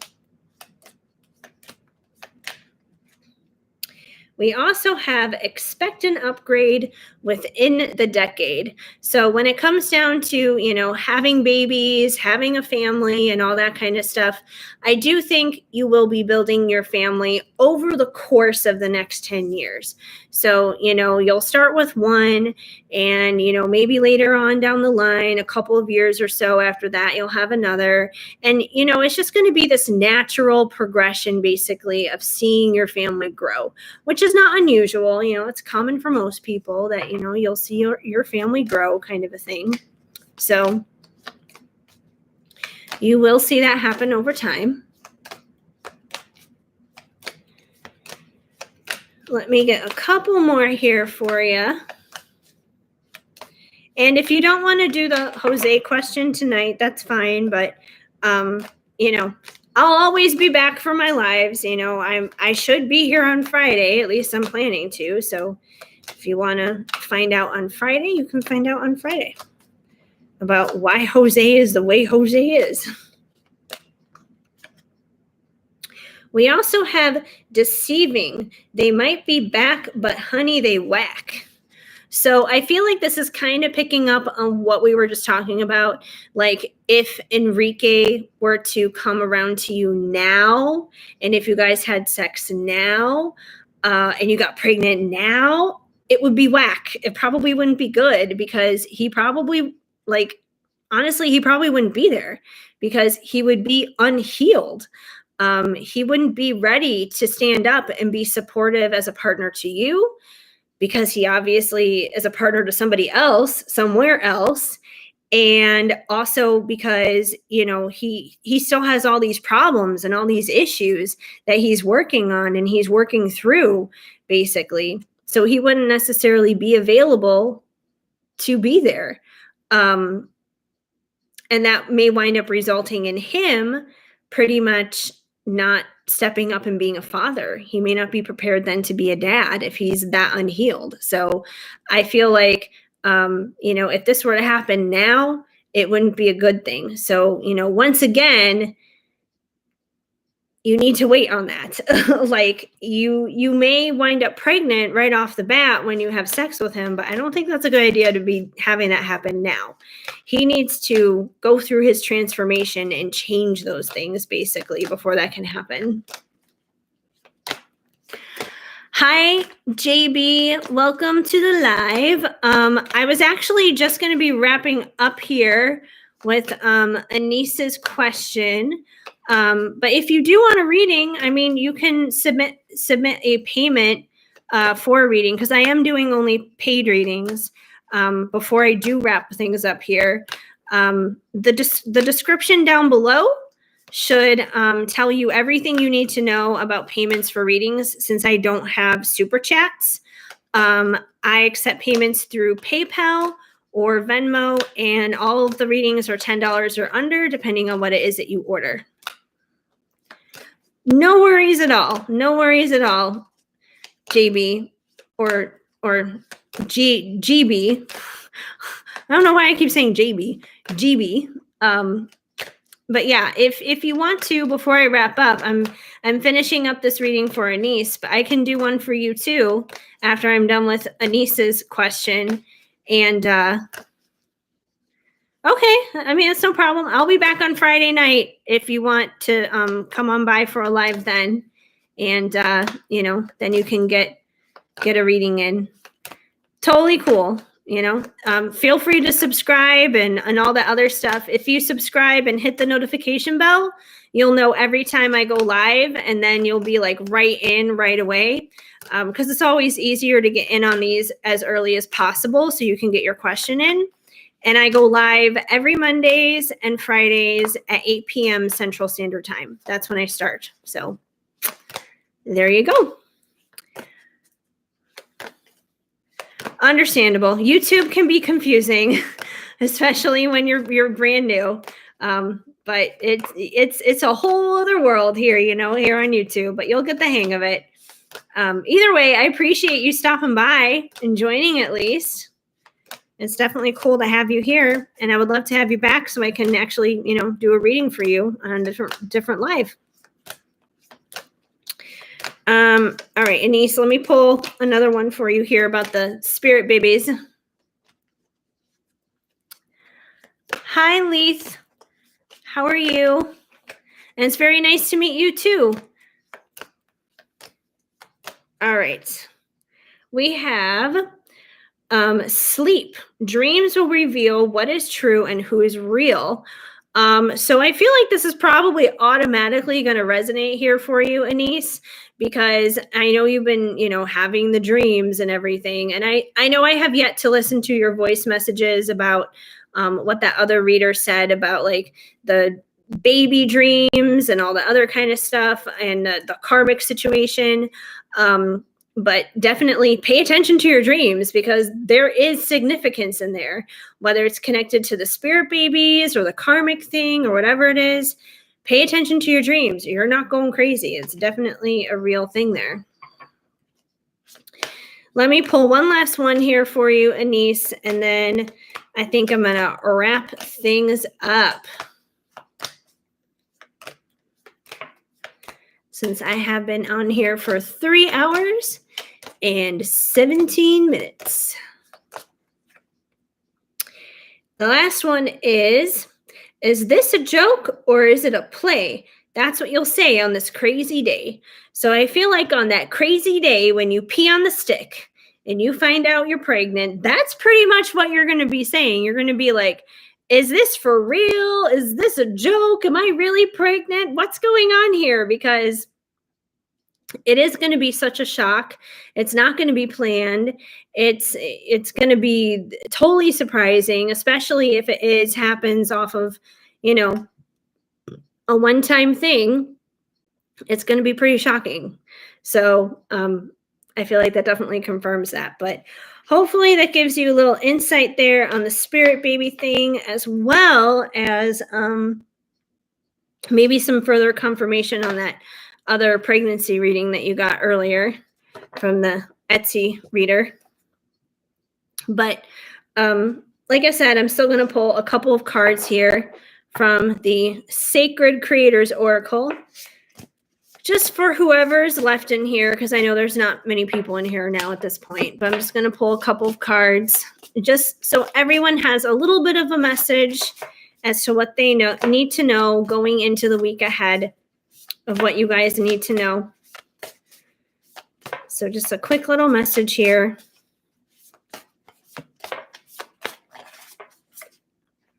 We have magic, or magic happens when you most expect it. Interesting, because this card is basically talking about, when you most expect something, not when you least expect it. So I feel like this is basically saying expect good things. Because there's this funny thing about expectations. A lot of the times, people will be just like, have no expectations about the things that you want, right? Whether it's with a person or something else.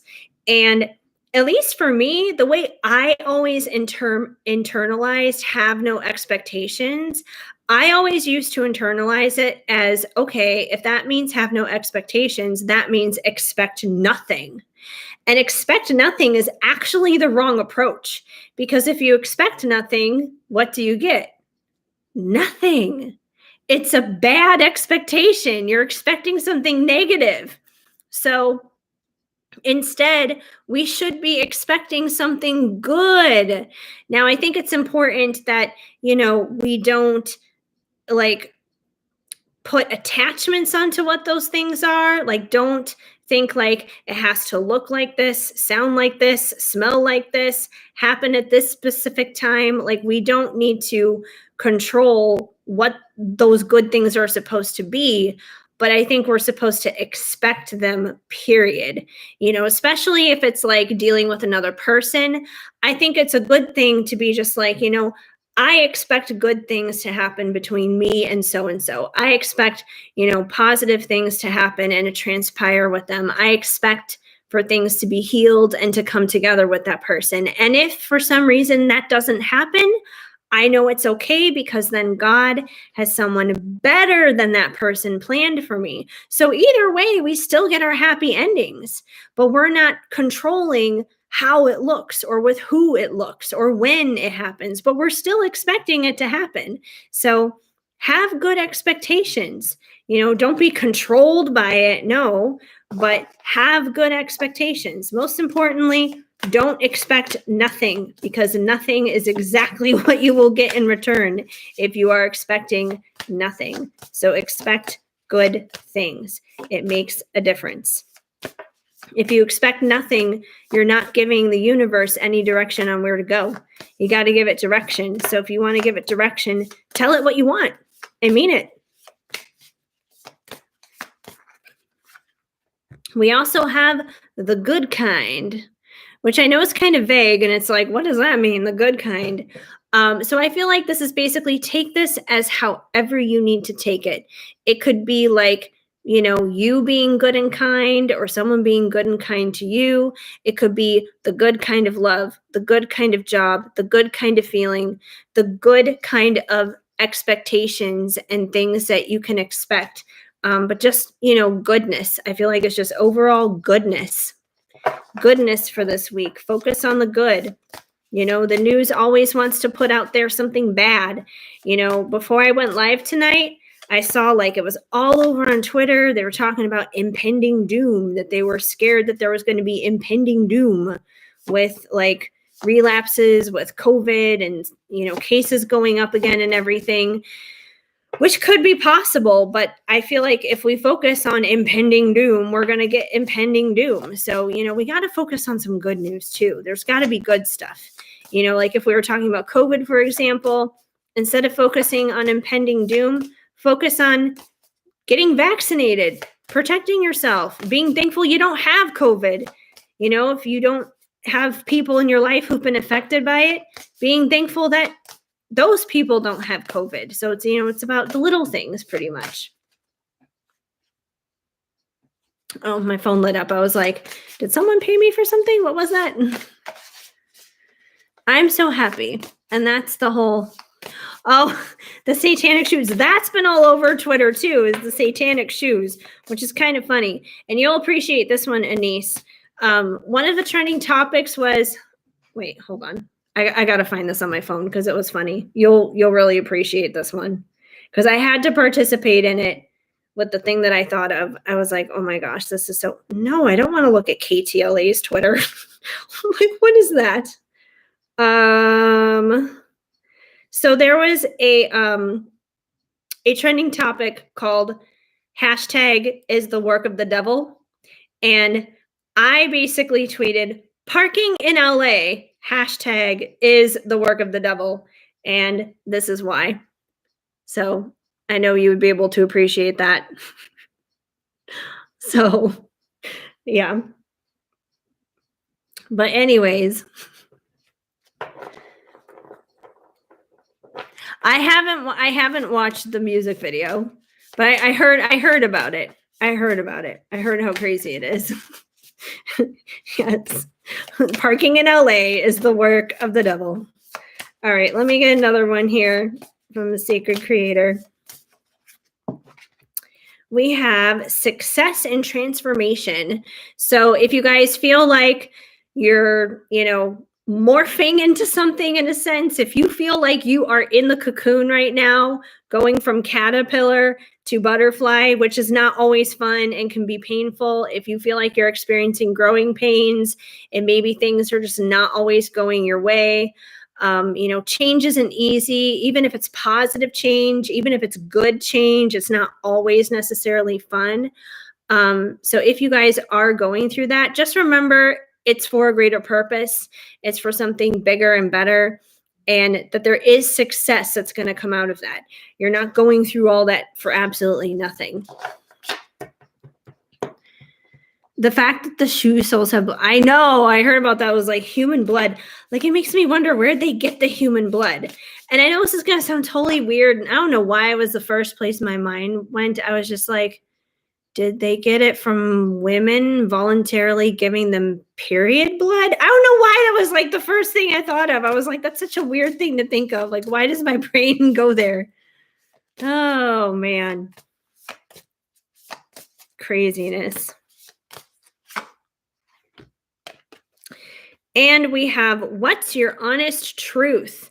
So maybe throughout this week, kind of explore and ask yourself what your honest truth is, just for yourself, for whether it's who you are or who you're spending time with, whether it's, the relationship that you're involved in or what you're doing at work or whatever it is. Just what's your honest truth? What is your honest truth that you need to know for yourself?